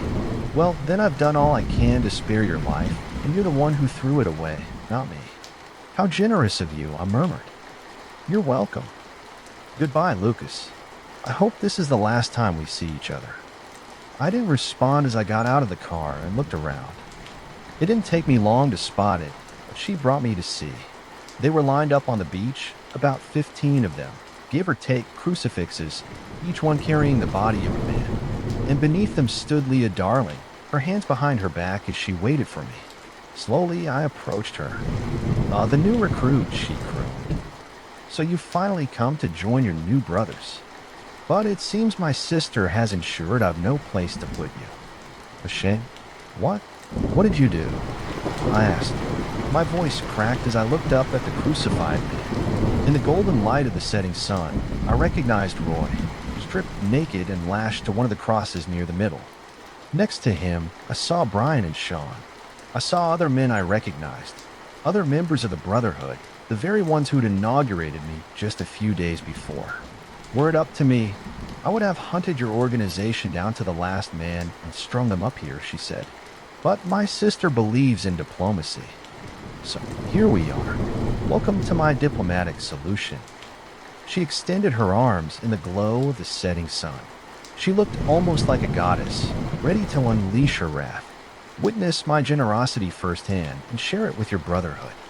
Mercy is a gift I only ever grant once. Next time, this ocean will run red for generations with the blood of your brothers. That I promise you. I remained frozen to the spot, staring at her.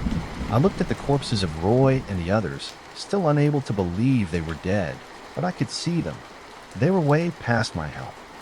She hadn't brought me here to save them. She brought me here to taunt me. Looking into this woman's eyes, I knew that what she was saying was more than just a bunch of empty threats. These were promises she meant to keep. Leah approached me, drawing close enough that I could smell her perfume. "Do you understand?" she asked, her voice low and cold. I couldn't speak. All I could do was weakly nod. Good. Then this is farewell.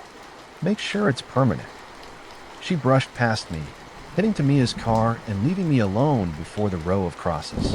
When I looked back, the twins were long gone, and soon so was I. I've done all I can to further the Brotherhood's mission in the years since I encountered the Darling twins. My belief in what we stand for hasn't wavered. I can't rightly say I'm proud of everything we've done. Some of it ain't much to be proud of, but it is necessary. Everything I've done has been absolutely necessary. I've seen firsthand what we're up against. I've seen the horrible depths of their brutality up close, and I hate them all the more for it. One of these days, I'll come back for those twins. One of these days, I'll kill them. But it ain't gonna be any time soon. Not until I know for sure I can do it. Not until I know I can win. Until then, I've made sure we've heeded their warning. There's something very wrong with this radio station. I saw the job ad a few days ago. Some radio station out in the desert was looking for a night shift DJ. The listing said 9 p.m. to 6 a.m. Now, I had never heard of this station before, but I was your typical struggling actor hoping to make it big in LA. Even if it was just spinning tracks and chatting into a mic, it was a start. Besides, the pay was way higher than acting, so I hit them up. They hired me right away. They said the station needed me to start immediately. In fact, they said they'd give me a bonus if I showed up that same night. I arrived at the station way before my shift was supposed to start. The desert went on forever around the small building. I would have missed it. If it weren't for the massive radio tower, it was huge, especially for such a small station. It was old and covered in rust. It creaked every time the wind blew. A small sign next to the door said Radio Harmony. On the doorknob on the front door, there was a key label bin. Now the job wasn't glamorous, but I couldn't help but feel excited. I let myself in and looked around. The hiring manager told me I'd be alone at the station tonight. He also mentioned they never broadcasted during the day. Now the inside looked exactly how I expected, small and functional. The office was cluttered with papers and coffee cups. Next to it was an old DJ booth from the 80s. Off to the side was a tiny bathroom. Luckily for me, they had a working coffee machine. The place felt cozy in a nuclear bunker kind of way. I wandered into the office, cleaning up random paper cups as I went. Figured I might as well tidy up a bit. I was going to spend the entire night here after all. On the desk was a manual on how to operate the equipment. I opened it and I saw someone had left me a note. It was a piece of paper with my name on top in big bold letters. Under it was a list of rules. I looked them over one by one. Number 1, do not ignore calls. Number 2, always play the midnight record at 12 a.m. Number 3, no dead air. Number 4, never open the door for anyone who knocks twice. Number 5, end your shift with a goodbye song. And number 6, do not leave the station during your shift. Okay, not too bad. Seemed easy enough. I made my way to the DJ booth, flicking on the lights as I passed. The space was cramped, but it had this retro charm to it. A single window looked out into the desert. Papers were piled up in the corners. Vinyl records lined the walls. An old mixing board sat on a desk. Connected to it was a phone, a bunch of different players, and a bulky old laptop. I sat down and put on the headphones. This was it. This was my domain now. Settling into the DJ booth, it felt like stepping into a different world. I noticed a copy of the rules had been taped on my desk. I guess they're really hammering these homes, I said to myself. I checked my watch at almost 9 p.m. I turned on the equipment, the lights and screen coming to life under my fingers. The laptop had a music database of the usual hits from 10 years ago. At the top of the list was the station ID. All right, showtime. I settled in and clicked play. It was old school, just a simple 4-note melody as a woman called out the station's name. As soon as the ID ended, the phone rang. Rule number 1 flashed in my mind. I picked up the phone and said, "Radio Harmony, you're on there." The voice that came through was unexpected. "Welcome, Ben Morris. Excited for you to start the night." I blinked, confused. "Thanks, but how did you?" But before I could finish, the caller was gone. The line went dead. Now, I hadn't said my name on the air yet. Maybe that was one of the station's staff, but I couldn't think about that now. One of the rules said no dead air, so I queued up Dancing in the Dark. It seemed fitting. "Here's a bit of The Boss for you," I announced, pressing play. The first hour of my shift at Radio Harmony passed by smoothly. I found myself getting into a groove, introducing songs with a bit of backstory or fun fact here or there. I imagined I was talking to someone driving through the desert, or someone at home who needed company after a long day at work. I'd sip my coffee between tracks. Glad the coffee machine did actually work. Occasionally, I'd look over at the rules and reread them. I wanted to be very sure I didn't break any on my first night. Then, in the middle of a Steven Tyler song, the phone rang. I cut off the music and took the call. It was the same guy who called me earlier. "Can you play track 86 for me?" he asked. "Track 86, I repeated, my eyes scanning our song list. He snapped at me, running out of patience. It was like a switch just flipped. "Yes, track 86, you idiot. It's not that hard, kid. Don't need to come down there. Show you how it's done." "Okay, sir, I'm just not sure what you mean," I said. I was panicking a little because we were still live on air. Being harassed by some random caller was the last thing I needed on my first night. No less on the desk. "Are you stupid or something?" "Track 86. The caller continued. I moved papers around until I found what he wanted. Buried under newspaper clippings was a cassette marked track 86. I set it up as the caller continued to swear at me. I wondered if we'd get in trouble for broadcasting the kind of language he was using. But finally the cassette played. It was a weird mix of woodwind instruments without lyrics. The angry caller's tone shifted completely once the music filled the air. "Thank you," he said. His voice was now soft, almost sleepy, and then he hung up. Now that left me rattled. I glanced at the track for 10 minutes. Well, if it kept that guy off my back, I would take it. It was a good time to make some coffee. But who the hell was that guy? I wondered if this was some kind of different station, the kind that attracted a dedicated fan base of weirdos. I wasn't even sure how far the station broadcasted. As I stood up, I couldn't notice how old everything looked. It was like nobody had come in here for ages. Dust covered almost everything. I remember that I hadn't actually met anyone from Radio Harmony in person.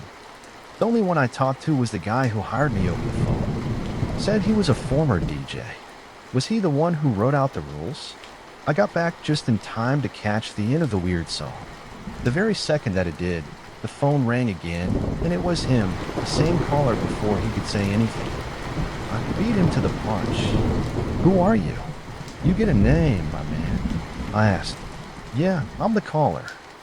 I've been listening since the very beginning," he said. I was getting really tired of this guy, but he continued. "Ben, do you know just how many serial killers bury their victims in the desert? I've seen them, you know. They're gorgeous. You want me to bring you some?" I was losing my patience. "All right, listen, man, that's really sick. Okay, I'm hanging up on you now, but you need to get checked in or something," I said. I slammed the phone down, much harder than I meant to. The wind outside picked up. I could hear the windows rattling as sand pounded against them, but before I could take a breath, the phone started ringing again. My patience was wearing thin, so I disconnected the phone from the console. I didn't want this guy on air if he called again. I knew I was supposed to answer every call, but from then on, I told myself I'd screen them before going live. Sorry about that, folks. Some interesting characters out there. How about some stuff from the good old days, I said. No matter how weird things got, I still needed to do my job. I queued up a bunch of different songs, anything for some peace, and the whole time the phone wouldn't stop ringing. Once I made sure the lineup was going to last me a while, I picked up the phone again. "What do you want?" I asked. The voice that came through wasn't just angry. It was downright pissed. "You listen here, kid. You do not hang up on me. You're here for my entertainment. You went to a fancy college to be a performing monkey, didn't you? So start dancing." Hearing those words, something inside me snapped. I was angry, but more than that, I was fed up with this guy. I wasn't someone's toy. No one had the right to treat me like this. "Okay, I don't know who you think you are, dude, but you can't talk to me like that. This is my show, okay? And I'm not here to play games or be pushed around by." I was cut off by two loud knocks. They were coming from the other side of the booth door, but the station was supposed to be empty. I didn't hear anyone drive up. Then the caller started laughing. "You got no choice here, Ben," he said, and then hung up. Another pair of knocks echoed through the booth, louder this time. I slowly put the phone down, my mind racing. I looked at my phone and I realized I had no reception. Just perfect. Alone in the middle of nowhere with a psycho. Desperate for some kind of protection, I found a metal baseball bat hiding under the booth. It was dented and covered in grime, but I didn't want to think about why that was. Two knocks sounded again. This time they came from high up the door. It sounded like it was coming from the ceiling. I stood up from the booth and I gripped the baseball bat with both hands. Whoever the hell was on the other side, I was ready for it. I yanked the door open, ready to strike, but there was nothing. Just the empty, silent station. The music from the radio booth drifted out to fill the empty space.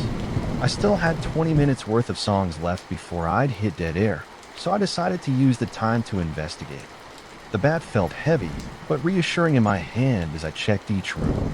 The office was empty. Papers littered the desk, and the ancient coffee machine sat silently in a corner. Nothing out of place. My next stop was the bathroom. The door creaked as I pushed it open, but again, I didn't find anyone there. Just a dingy toilet and a sink. I could barely fit in there myself. I was about to shut the door when I saw something flash from the toilet. There was something sitting on top of the tank. I moved closer, wondering what it was. And you're not going to believe this, but in the dim light I saw a small pile of human fingers. A silver ring glinted from one of them. Then I heard someone laugh. I spun around, bat raised. There was no one else in the bathroom. I saw something on the wall, a pair of peepholes, and behind them were two bloodshot eyes staring at me. The caller's voice echoed in the bathroom, bouncing off the tiles. Nice, isn't it? I panicked. I bolted back to the DJ booth, and I locked the door behind me. I sat at my desk and checked my phone again. Still no signal, but I did see that it was 5 minutes to midnight. I remembered the rule about playing a specific song at this time, so I found one labeled Midnight Record without thinking. I queued it up and hit play. The song that came through the speakers was different, to say the least. A combination of drums and a high-pitched noise that sounded like a drill. It was so loud it hurt. I tried to cover my ears, but it barely muffled anything in the background. I heard screaming, and then the knocking started again. 2 loud bangs on the window. I turned and expected to see a person, but no, it was a goat staring at me. A big black and white one. One of its horns was missing. Behind the goat, I could see the wind had picked up. Desert sand swirled around outside in a storm. Over the speakers, the midnight track kept playing. My head started hurting from all that noise. The goat bleated, and somehow I heard it through the glass and over the music. It bleated again, and then I swear it smiled at me. It showed teeth that looked too big and too human. Its lips stretched wide, in a way I didn't know was possible. And then the goat stood up. It raised one of its front legs, and at the end of its leg was a human fist. Its dark fur ended just below the palm, nails broken and filthy. It knocked twice before pressing its hand against the glass, leaving bloody prints. It smiled at me again, before raising its other foreleg. This one ended in a hand too, and it was holding something. It took me a second to realize that it was holding a bloody human pelvis. Knock knock. It banged the pelvis against the glass twice. Over the speakers, I could hear the midnight record winding down. So I grabbed the mic and I tried to keep my voice steady. If anyone's listening, I need help. This is Ben. My name is Ben from Radio Harmony. I'm in the middle of the California desert and there's someone or something outside the station. Please send help, I said into the mic. I looked out the window again, and I expected to see that messed up goat staring back at me. But it was gone, as if it had never been there. Instead, all I saw was sand. The wind had kicked up a massive sandstorm. It made it impossible to see anything through the glass. Then the phone rang. It echoed out over the speakers, and it cut through the silence of the station. I glanced at the phone. I know I disconnected it from the speakers earlier. The free cord was lying right there in front of me, but it still rang. I hesitated, and the call went through without me even touching it. The caller's voice boomed through the speakers. "Don't forget the rules, Ben," he said, as if we were just chatting about the weather. "What do you want from me?" I shot back. "Entertainment. Play by my rules, and you may last longer than the others," he said before hanging up. I needed to do something. The sandstorm was still raging outside. I couldn't leave. Plus, I didn't want to know what that goat thing would do to me if I stepped outside.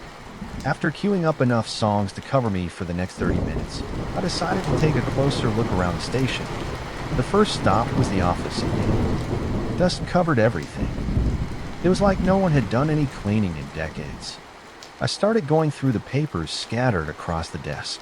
Even those looked old. Some of them were yellow around the edges and fell apart when I touched them. Eventually, I found a record of past DJs who'd worked at the station, a long list of names with dates next to each one. The list went all the way back to the 70s. But what really caught my eye was how no one lasted very long. The longest anyone ever stayed was 5 months. The most recent one ended his term. The same day I called about the job, I dug deeper into the filing cabinet. I uncovered more about Radio Harmony's past. Inside a folder were some old photos of the station. One of them stood out to me. It showed a group of people in front of the towering radio antenna. They were dressed in white flowy outfits that screamed hippies to me. The women had flowers in their hair. In their hands, they held up a banner that read, Children of Harmony. In the same folder were the old programming schedules. To my surprise, they were filled with religious content. It looked like Radio Harmony used to be an evangelical station. There were sermon schedules and worship hours. There were even specific times dedicated to prayer. But what really caught my attention was this one programming block. They named it The Great Calling, and it ran exactly during my shift from 9 p.m. to 6 a.m. Soon I found more photos.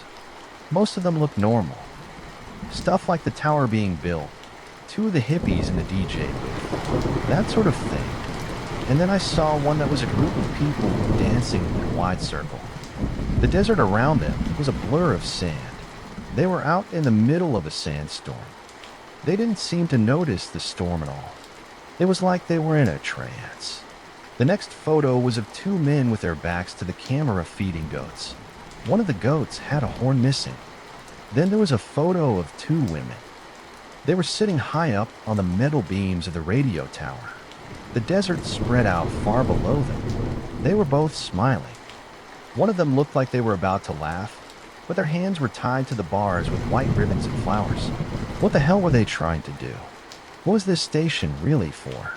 But I couldn't stay long and find out more. I knew my track list was about to run out, so I went back to the booth through the window. The sandstorm was raging like nothing I'd ever seen. The wind blew hard enough that it shook the walls of the station. Sand blasted against the glass. With not much else to do, I queued up more music. The last thing I needed was dead air, especially now. But just as the next song started, I heard it. Two distinct knocks on the station door, and then a voice came from outside. "Hello there. Heard your messages over the radio. Are you all right?" The voice said. It sounded friendly.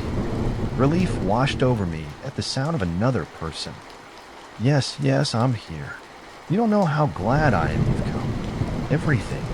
It's been crazy." I called back, moving closer to the door. But then the voice changed. I don't know why you want to leave, son. The Children of Harmony. They're good people. Foolish, but nice. All they wanted was to communicate with what's out there. He knocked twice on the door again. That's when I remembered there was a rule about not opening the door for anyone who knocked twice. And the voice was the caller. You want to know how the voice started? The Children of Harmony. They put up that tower to talk to God, but instead they got me, and now I'm trapped here in this station with nothing to do. He knocked on the door again, two at a time.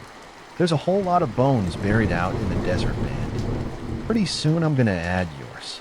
He said he started banging harder at the door, but still in that repeating 1 to 2 pattern in the background, I could hear the sound of goats. In a panic, I grabbed the mic I needed to call out for help, but the voice outside just laughed. "It's no use, you idiot. The radio tower's been busted for ages. You've been off air this whole time. I have collected a lot of DJs over the years, and now I want another." I looked out the window and saw those goats. There were more of them now, all smiling at me. They crowded around each other, their bloody hands pressed against the glass. Like hungry children looking into a candy store, one of them brought up a half-eaten foot and started chewing on it. Inside, the pop music blaring from the speakers cranked up louder on its own. It was so loud I could feel the beat sounding in my chest, and the whole time the caller kept banging on the door. I could hear the wood splintering now, and I knew it wouldn't last much longer. "Come on, man. Time to meet the kids," the caller said through the storm. The loud music, the banging, the goats. I couldn't think. I started flipping switches and disconnecting cables. Anything to make the music stop, but it didn't do anything. Pop ballads blared from the speakers. I reached for the main plug and electricity went up my arm. The goats laughed as I crumpled to the floor. God, even their laughter sounded human. A whole crowd of them cackled as the wind howled.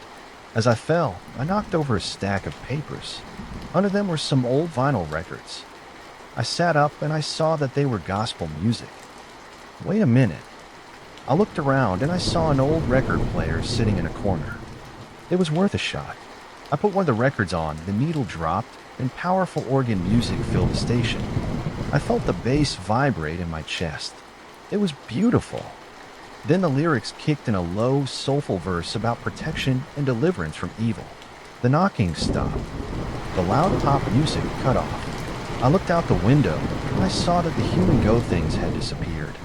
It was just me and the gospel music. It continued to play, filling up the empty station. Even the sandstorm looked like it was easing up.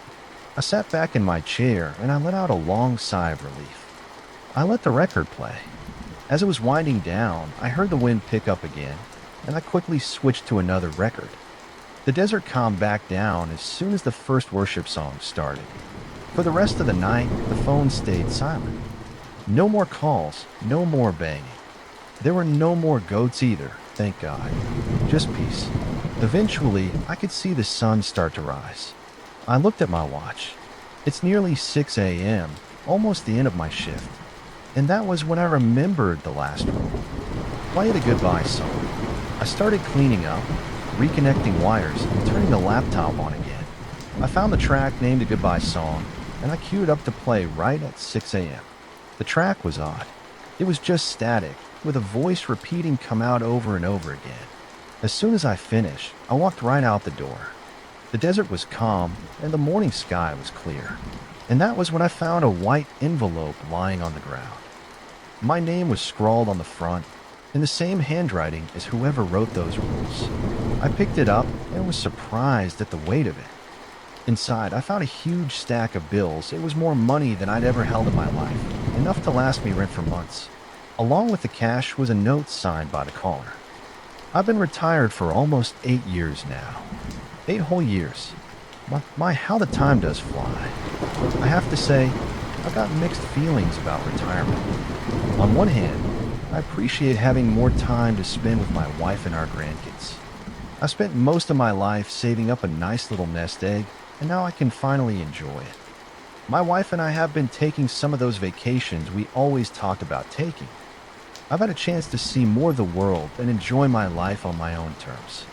On the other hand, I find that I get bored quite easily. I've always had a mind for puzzles.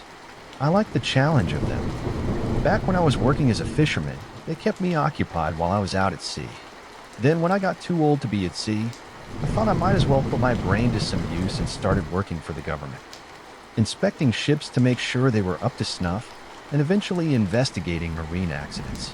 Macabre as it may sound, I enjoy dealing with a marine accident the most. I just found them so interesting. If a boat didn't dock correctly, or if it ran aground, I was the man they called in. My job was to determine exactly what happened, why it happened, and what could have been done to prevent it. Then, of course, we'd write up our report. Granted, the whole process was far more complicated than that. I could spend hours and hours going into the details, but I'll stop myself there lest I get too far off topic. Most of the accidents I investigated were fairly open and shut. Human or mechanical error was generally the cause. Sometimes I'd come across an accident where loss of life had occurred, or where a ship had gone down.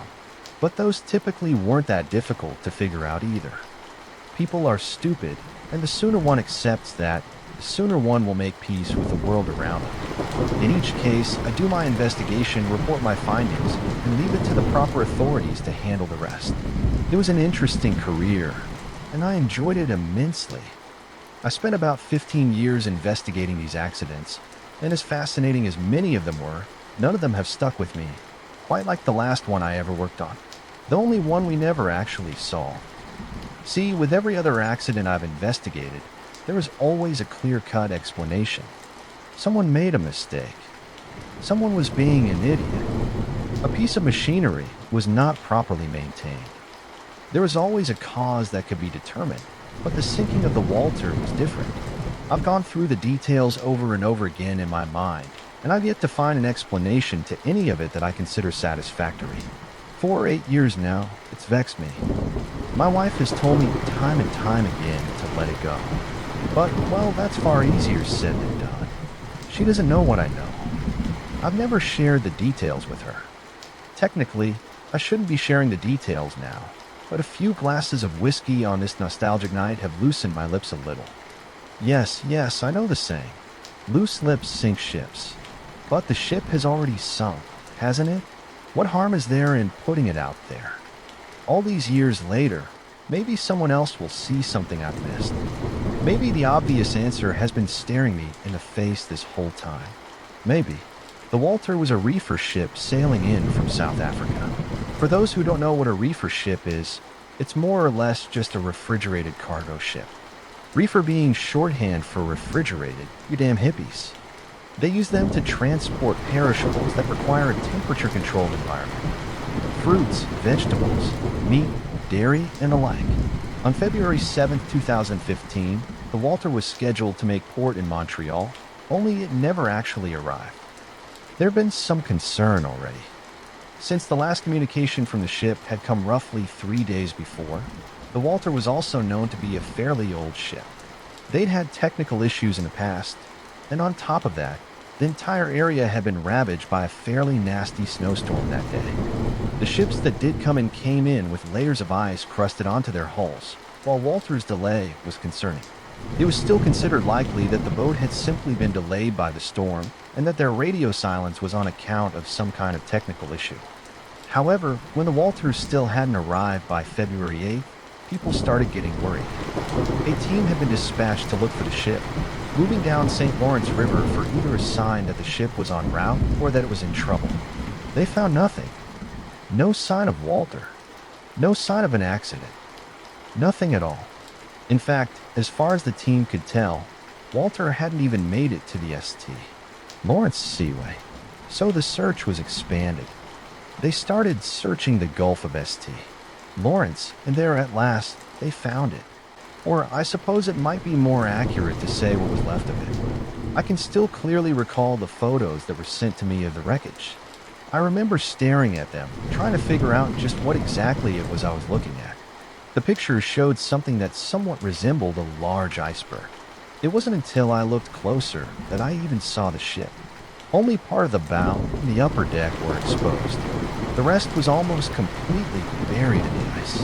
In all my years, I'd never once seen anything like it. According to the report I got, a rescue team had been called in. Although honestly, I don't think they were expecting to actually find anyone still alive on board, even from the air. It was clear that the ship was devoid of life. They found a few bodies on the top deck, although they'd been picked at by the birds, to the point that it wasn't immediately clear. As to what had killed them, the cargo hold looked to have been severely damaged by some kind of explosion, and most, if not all of the cargo had been completely incinerated. Although exactly what had been used to incinerate the cargo was unclear. Our best guess was thermite or white phosphorus, but even that didn't exactly match the profile. There was no residue left behind, none we could identify at least. Going below deck, the rescue team found more bodies. Those ones were more intact, and a couple of them were even armed. The team theorized that there had been some sort of skirmish, and that the crew had been trying to defend themselves from something, although exactly who they'd been trying to defend themselves from was unclear. Whoever the attackers had been, they didn't seem to have suffered any casualties, and everybody on that ship would later be positively ID'd as a member of the crew. The bodies had all suffered severe burns, which were later determined to have been the most likely cause of death, although just what kind of weapon could have killed them was never identified. Simply put, the ship was a damn graveyard, and almost nobody knew why. Almost nobody. There had been one survivor, a man by the name of Nathan Cameron. They'd found Cameron in the ship's galley, of all places. The door had been closed and locked, and a fairly thick sheet of ice had grown over it. From what I heard, the ice was thick enough that the rescue team might not have even bothered trying to get through it if they hadn't heard movement behind it, and wondered if somebody might somehow still be alive back there. They'd spent almost an hour chipping away at the ice before they finally got that door open, and the poor bastard who'd opened the door was rewarded with a knife through his shoulder. Cameron had come out wide-eyed, hysterical, and fighting like a cornered animal. It had taken 3 men just to restrain him before he finally seemed to realize that this was a rescue team after that. He'd just gone completely limp, not necessarily calming down, but not fighting anymore. They'd taken him off the boat and back to shore, let him sleep in a real bed, and waited to see what he'd say when he started talking. Only Cameron didn't talk. Not at first, anyway. I was brought in to speak to Nathan Cameron around early March of 2015. It was roughly a couple of weeks after they discovered the wreckage of the Walter and managed to haul it to the nearest port to examine it. Due to the state that Cameron was in, my team and I had opted to investigate the ship itself first, which was no easy task. The ice proved to be the biggest obstacle in our way. It wasn't just outside of the ship. Several of the lower levels were completely blocked off by it too. Given the volume of ice we were dealing with, we figured that sometime before the freezing had occurred, there had been a breach in the hull. The levels we couldn't access had probably been completely flooded before the freeze. There was too much of it to chip away, and the weather was too cold for it to melt, so we needed to get creative. We had to bring in a whole other team to use some sort of ground-penetrating sonar to figure out where the breach might be. And from there, they needed to use mining equipment to break away chunks of ice so we could get a good look at the damage to the hull. The process itself took over a week, and I can't say that what we found helped clear anything up. Our initial theory was that the breach might have been caused by a collision with an iceberg or some rocks, but what we found in the hull of that ship wasn't consistent with that kind of damage. As far as we could tell, something had melted clean through the hull of the Walter, and whatever had done it had left a hole big enough for a grown man to stand upright in. Although just what could have done that was beyond any of us. Our leading theory was that whatever had been used to burn the cargo had also been used to burn through the hull. Although that still didn't leave us with a lot of answers. Nobody on our team knew what the hell could have possibly done this, never mind who or why. So with no answers to be found on Walter, we turned to Cameron next. When I was flown to our office in Quebec to speak with Cameron about what exactly happened to Walter, he still hadn't officially said anything on the record. I was told that he'd started speaking again, though, which was considered to be a good sign. The man I met in our office bore little resemblance to the wild-eyed feral thing the rescue team had recovered from the ship. The Cameron that I met was a man in his late 40s to early 50s. He was bald and had a stern face with narrow eyes. He had a tattoo of an anchor on one arm and a nautical star on his wrist. I imagine he had other tattoos elsewhere, although I never saw those. He carried himself with a certain tension, like a rubber band ready to snap. When I first entered the conference room to speak with him, he watched me intensely, as if he were waiting for me to make a move that he didn't like. I must admit, the way he watched me made me a little bit uncomfortable, but I couldn't really blame him for his demeanor. After what he'd been through, I'd probably be tense too. "Nathan, it's nice to finally meet you," I said to him as I sat down. He didn't respond to me at first. He just fixed me in an intense stare, still sizing me up. "My name's Thomas. How are you feeling today?" "I'm fine," he said quietly. It was a simple statement, but it was at least a statement. A sign that he was willing to talk. "I'm glad to hear that. You settled in all right? Have you had a chance to talk to your family?" "They're in town," he replied. "My wife's waiting for me back at the hotel." Good after what you've been through. It's important to have a support network." "I'm glad we got her out here for you." No response that time. Cameron just kept staring at me. "So, Nathan, let's talk about what happened on the water," I said. "Can you tell me what you remember?" More silence. Only now he wasn't looking at me. His breathing had changed a little bit, growing heavier and more labored. He closed his eyes for a moment and then opened them.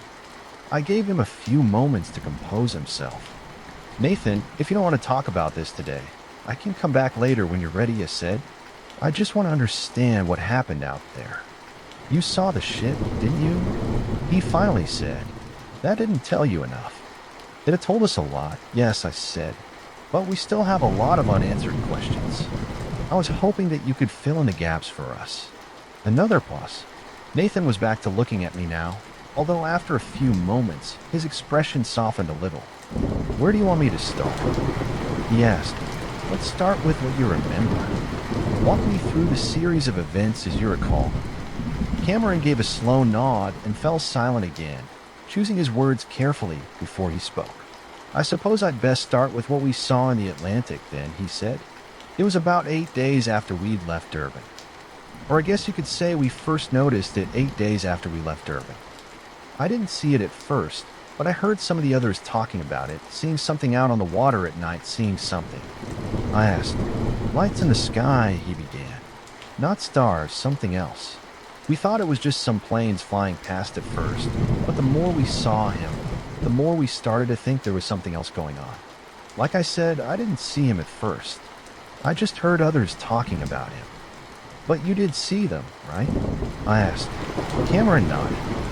Just once. I'd been out for a late night smoke when I saw him off the port side, at a glance. Just looked like a plane, although it was flying a little too low and moving a little too fast. I'd watched it for a while before it disappeared behind some clouds, to be honest. I hadn't thought that much of it at the time. I found it a little odd, sure, but I figured it had to have just been a plane. You just said it couldn't have been a plane, I said. I said it was flying too fast and too low.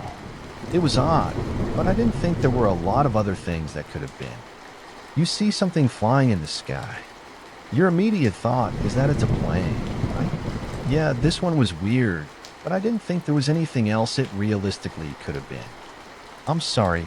I didn't mean to suggest you were contradicting yourself, I said. Please, let's continue. Cameron leaned back in his chair a little. Right. He said, like I said, I didn't think too much of it, but I knew some of the other guys on board found the whole thing creepy. They thought we were being followed and were trying to figure out who it was. There was even a rumor going around that we had some unusual cargo on board and that someone was sending some sort of spy plane to keep an eye on us. Personally, I found that whole idea to be kind of stupid. So what did you think was happening? I asked. Overactive imaginations, Cameron replied. People saw some weird planes and immediately made up some stories to try and explain it. Then they noticed some weird boxes in the cargo hold and started looking for connections. Weird boxes in the cargo hold? I asked. Yeah, samples from some sort of lab, I think. I was there when we loaded them on. We were told to handle them very carefully. I don't know what was in them. I assume the captain did. Either way, we kept them separate from the food we were carrying to prevent any sort of cross-contamination. We get things like that all the time, specialty items. Right? I said before moving on. So these concerns among the crew, you personally didn't put a lot of stock in them, correct? Not until I had a reason to, Cameron replied. Up until around February 5th, I think we were on schedule. Everything was going the way it was supposed to. He paused, going quiet for a moment. Can you tell me about what happened on February 5th? I asked. He remained silent, closing his eyes again to compose himself. I let him take his time. We got hit by a storm, he said. We knew it was coming. We just didn't realize it was going to hit us that hard. I remember that while we were preparing, we saw the lights in the sky again. Only this time they were off in the distance, nowhere near us. Few of the guys were still worried about him, but the rest of us just wanted to batten down the hatches, get below deck before the storm hit. Another pause. Cameron seemed lost in his own memories. My team had finished our portion of the work, so we'd gone down to the mess hall for dinner. I never saw what happened topside. One minute we were sitting in the mess, shooting the shit, and the next the boat just shook. It felt kind of like something had just hit us. Well, naturally, we wanted to see what was going on. We heard over the PA that there'd been some kind of breach on the lower level. My team was sent down to help down there. We barely even made it out of the mess hall when the engine died. The whole ship just lurched.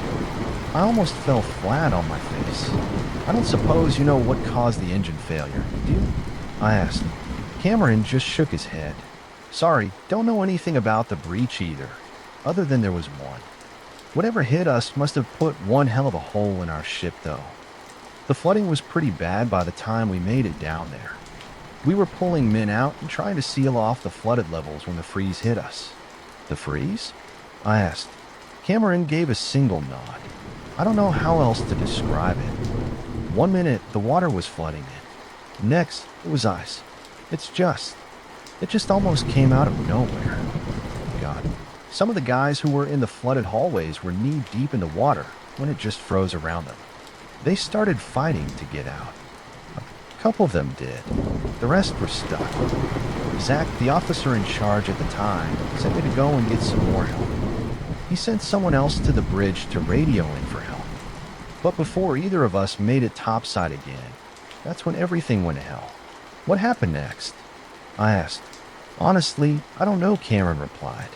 We heard the guy on the PA saying that we were being boarded, but the power went out before he could say much else at first. Figured it was just something to do with the storm or the damage. But as we headed up to the top deck, we started hearing sounds. People are screaming. Something that sounded sort of like gunfire. Then there was this smell. Cameron trailed off before sighing. He rubbed his face, slowly shaking his head. God, I don't know how to describe it. Burning, I guess. Your crewmates? I asked quietly. Cameron nodded. Yeah, he said. Yeah, I think so. What did you do? I asked. The guy I was with got brave, wanted to see what was going on firsthand. But by the time we smelled the burning, I already knew that going up there was suicide. I tried to warn him, but he didn't listen. He made a choice to go up there. I made a choice not to. Instead, I went to the galley. I grabbed the sharpest knife I could find, and I closed the door. I figured that in a best-case scenario, they wouldn't find me, and I could keep away from them. And in a worst-case one, maybe I could at least take one of them with me. I sat still, hanging on to Cameron's every word. His voice trembled as he spoke, and he still had a faraway look in his eyes, recounting every detail, as if he were reliving it again. After a while, the ship went quiet. The air around me was freezing, colder than it had ever been. I could hear movement on the deck above me, but I didn't hear any more fighting. Then I started hearing footsteps coming down the hall outside. I could hear them opening doors, looking for survivors, I think. They must have found some. I heard screams, something that sounded a lot like gunshots, although, well, I'm not exactly an expert on guns. But it didn't sound like any gun I'd ever heard. It made this sort of crackling, sizzling sound. And after it was fired, that burning smell just got stronger. Another bus. I could see him recalling the smell he described. Finally, they came to my door. I thought about trying to keep it closed, but I was afraid they could shoot me through the door. So I hid. The door opened. I held my knife in a white-knuckled grip, and I saw a figure coming in. It was too dark to make out clearly at first, but what was immediately clear to me was that the guy who just walked in wasn't very tall, about 5 feet, give or take. He seemed to be wearing some kind of environmental suit. The helmet was reflective. I could see my own face in it, but I don't think that whoever had come and saw me. Not at first, anyway. They were holding some kind of gun in their hand. Don't ask me about the design of it. I never got a good look at it. Honestly, the thing I remember the most is hearing the sound of the blood rushing through my head. The figure in the room was about to look over at me, and that's when I lunged. I grabbed him by the arm that was holding the gun, and I pulled him toward me. I heard the gun go off.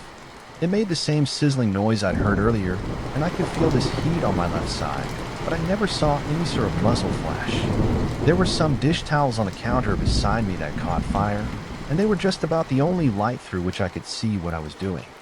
The guy I had was struggling pretty hard.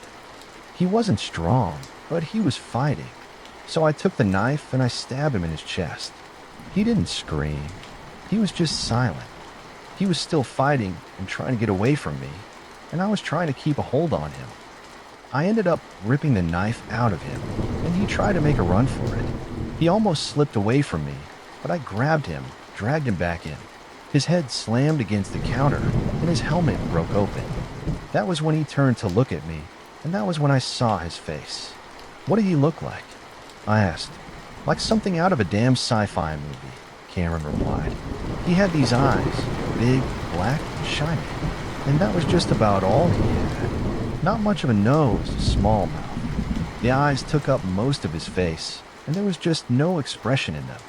Nothing I could recognize, at least. He stared at me, and I didn't know what he could have been thinking. If there were any thoughts behind those eyes, they were all alien to me. I could hear others just outside the door, probably coming to investigate the noise. I ripped the knife out of the creature again, and I drove it into one of those empty black eyes. Its struggle stopped, save for a few twitches. You killed him? I asked. Cameron said, "Not him." And yeah, I killed it. I honestly wasn't even sure if it could die. The gun fell out of its hand, and I grabbed it off the floor. Around the same time I did, I saw these two other figures in the hall wearing the same type of environmental suit. I saw one of them raise their gun at me, so I took the gun that I had. I pulled the trigger, and I just started shooting. Just like before. It didn't really seem to fire anything. There was no recoil. It didn't feel like anything came out of it. There was just this heat. He paused, struggling to think of a way to describe it. Have you ever been on one of those theme park rides with pyrotechnics? You know how you can feel the heat from them on your face? It was just like that. Just heat. Nothing else. It must have done something, though. The figure who'd been raising their gun at me, they started to burn. So did the figure beside him. They tried to get back, but I just kept shooting at him. I could smell them cooking in that hazard suit of theirs. They didn't put up much of a fight after that. They just sort of collapsed. I could hear even more coming to investigate, and for a moment I thought about taking the gun and trying to use it against them. You know? Did you? I asked. Cameron uttered a quiet, empty laugh. I figured I'd just get myself killed all the sooner if I tried, he admitted.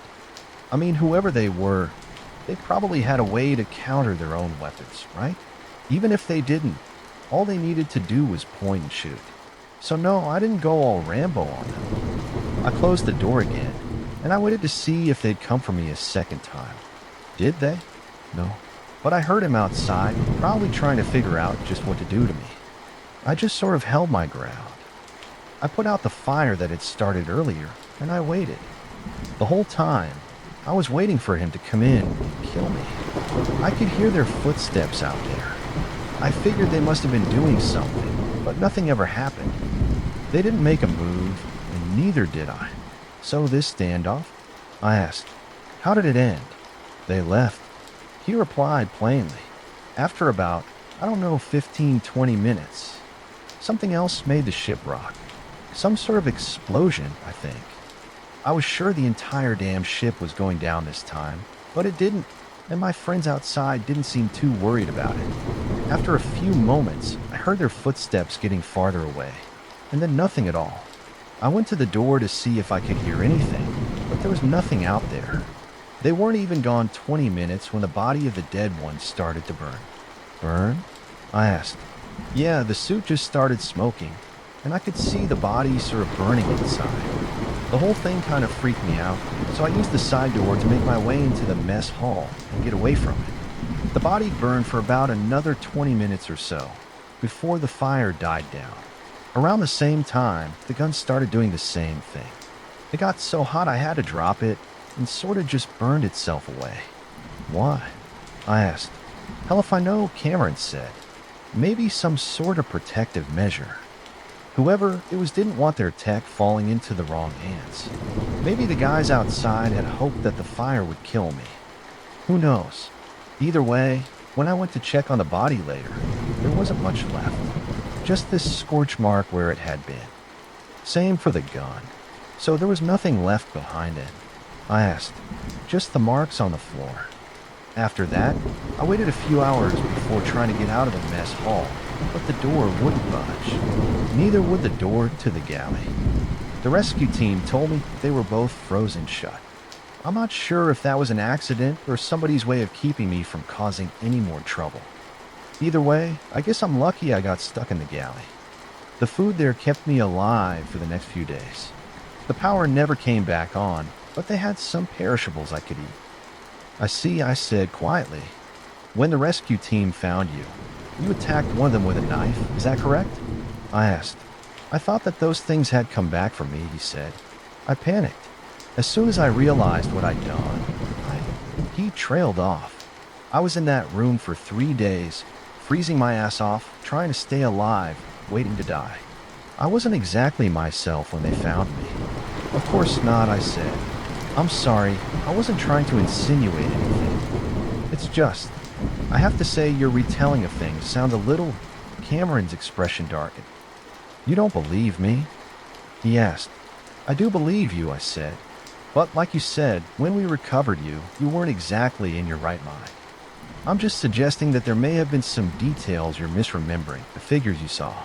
The way you described them, they didn't sound human. They weren't human, Cameron said, before leaning in closer to me. You've seen the boat, haven't you? Do you know anything that could have possibly done that? I saw the bodies on my way out, burned so bad that their own mothers couldn't recognize them. I saw what those guns of theirs could do. If you go down into the galley, you'll find the scorch marks on the floor. Go on. You can tell me I'm crazy if you want to, but I know what I saw. Whatever came for us that day, it wasn't human. There was an intensity in his eyes that, I must admit, did unnerve me a little. These were the eyes of a man who truly believed what he'd seen, and I knew there wasn't a single doubt in his mind about it. In the days following my interview with Nathan Cameron, I returned to Walter for a follow-up investigation. I focused primarily on the galley and the mess hall where Cameron had been confined. Sure enough, I found the scorch marks he told me I'd find there, and I asked the lab to examine them, hoping that maybe they'd give us some clue about what exactly it was that someone had been so eager to burn away. Part of me had hoped that maybe they'd be the missing piece to all of us. Hell, maybe they were, but if the lab ever found anything, neither me nor my team ever heard about it. Not even a week after my interview, our team was pulled off the investigation. According to our bosses, it was being handed over to some other department, although they never specified who exactly it was being handed over to. The whole thing was fairly hush-hush. We were made to sign NDAs and told that if the subject of the Walter ever came up, we were to simply say that the ship had capsized. That was it. No less than a year after the ordeal with Walter, I retired, partially because I was old and I damn well earned it, but partially as a way to get Walter out of my head. It didn't work.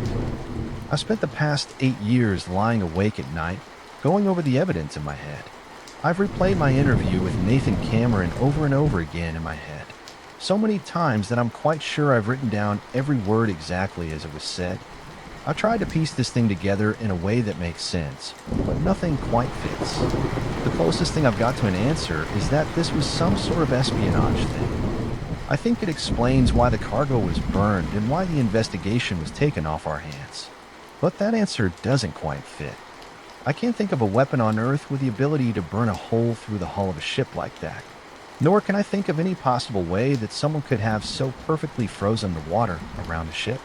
The weapons that were used to burn the cargo and slaughter the crew don't match the profile of any weapon I've ever heard of. And in 8 years of research, I've yet to find any type of weapon that could do something similar. There's nothing on Earth that could do the kind of damage we saw done on Walter. Which leads me to the thing that haunts me the most, the way that Cameron described the figure he'd encountered, the one he'd stabbed to death. He was convinced that it wasn't human, and the way he described it, I'm not so sure that he was wrong. Maybe I'm going crazy in my old age, but if there's nothing on Earth that could have carried out that attack on the water, then maybe whatever attacked that ship didn't come from Earth. Maybe I'm just going crazy in my old age. Maybe I'm grasping at straws here. Maybe I'm misremembering something, but it's the only conclusion I've reached that explains everything. And if it's true, what happens if they come back? Maybe I'm just crazy. God, I hope I'm just crazy.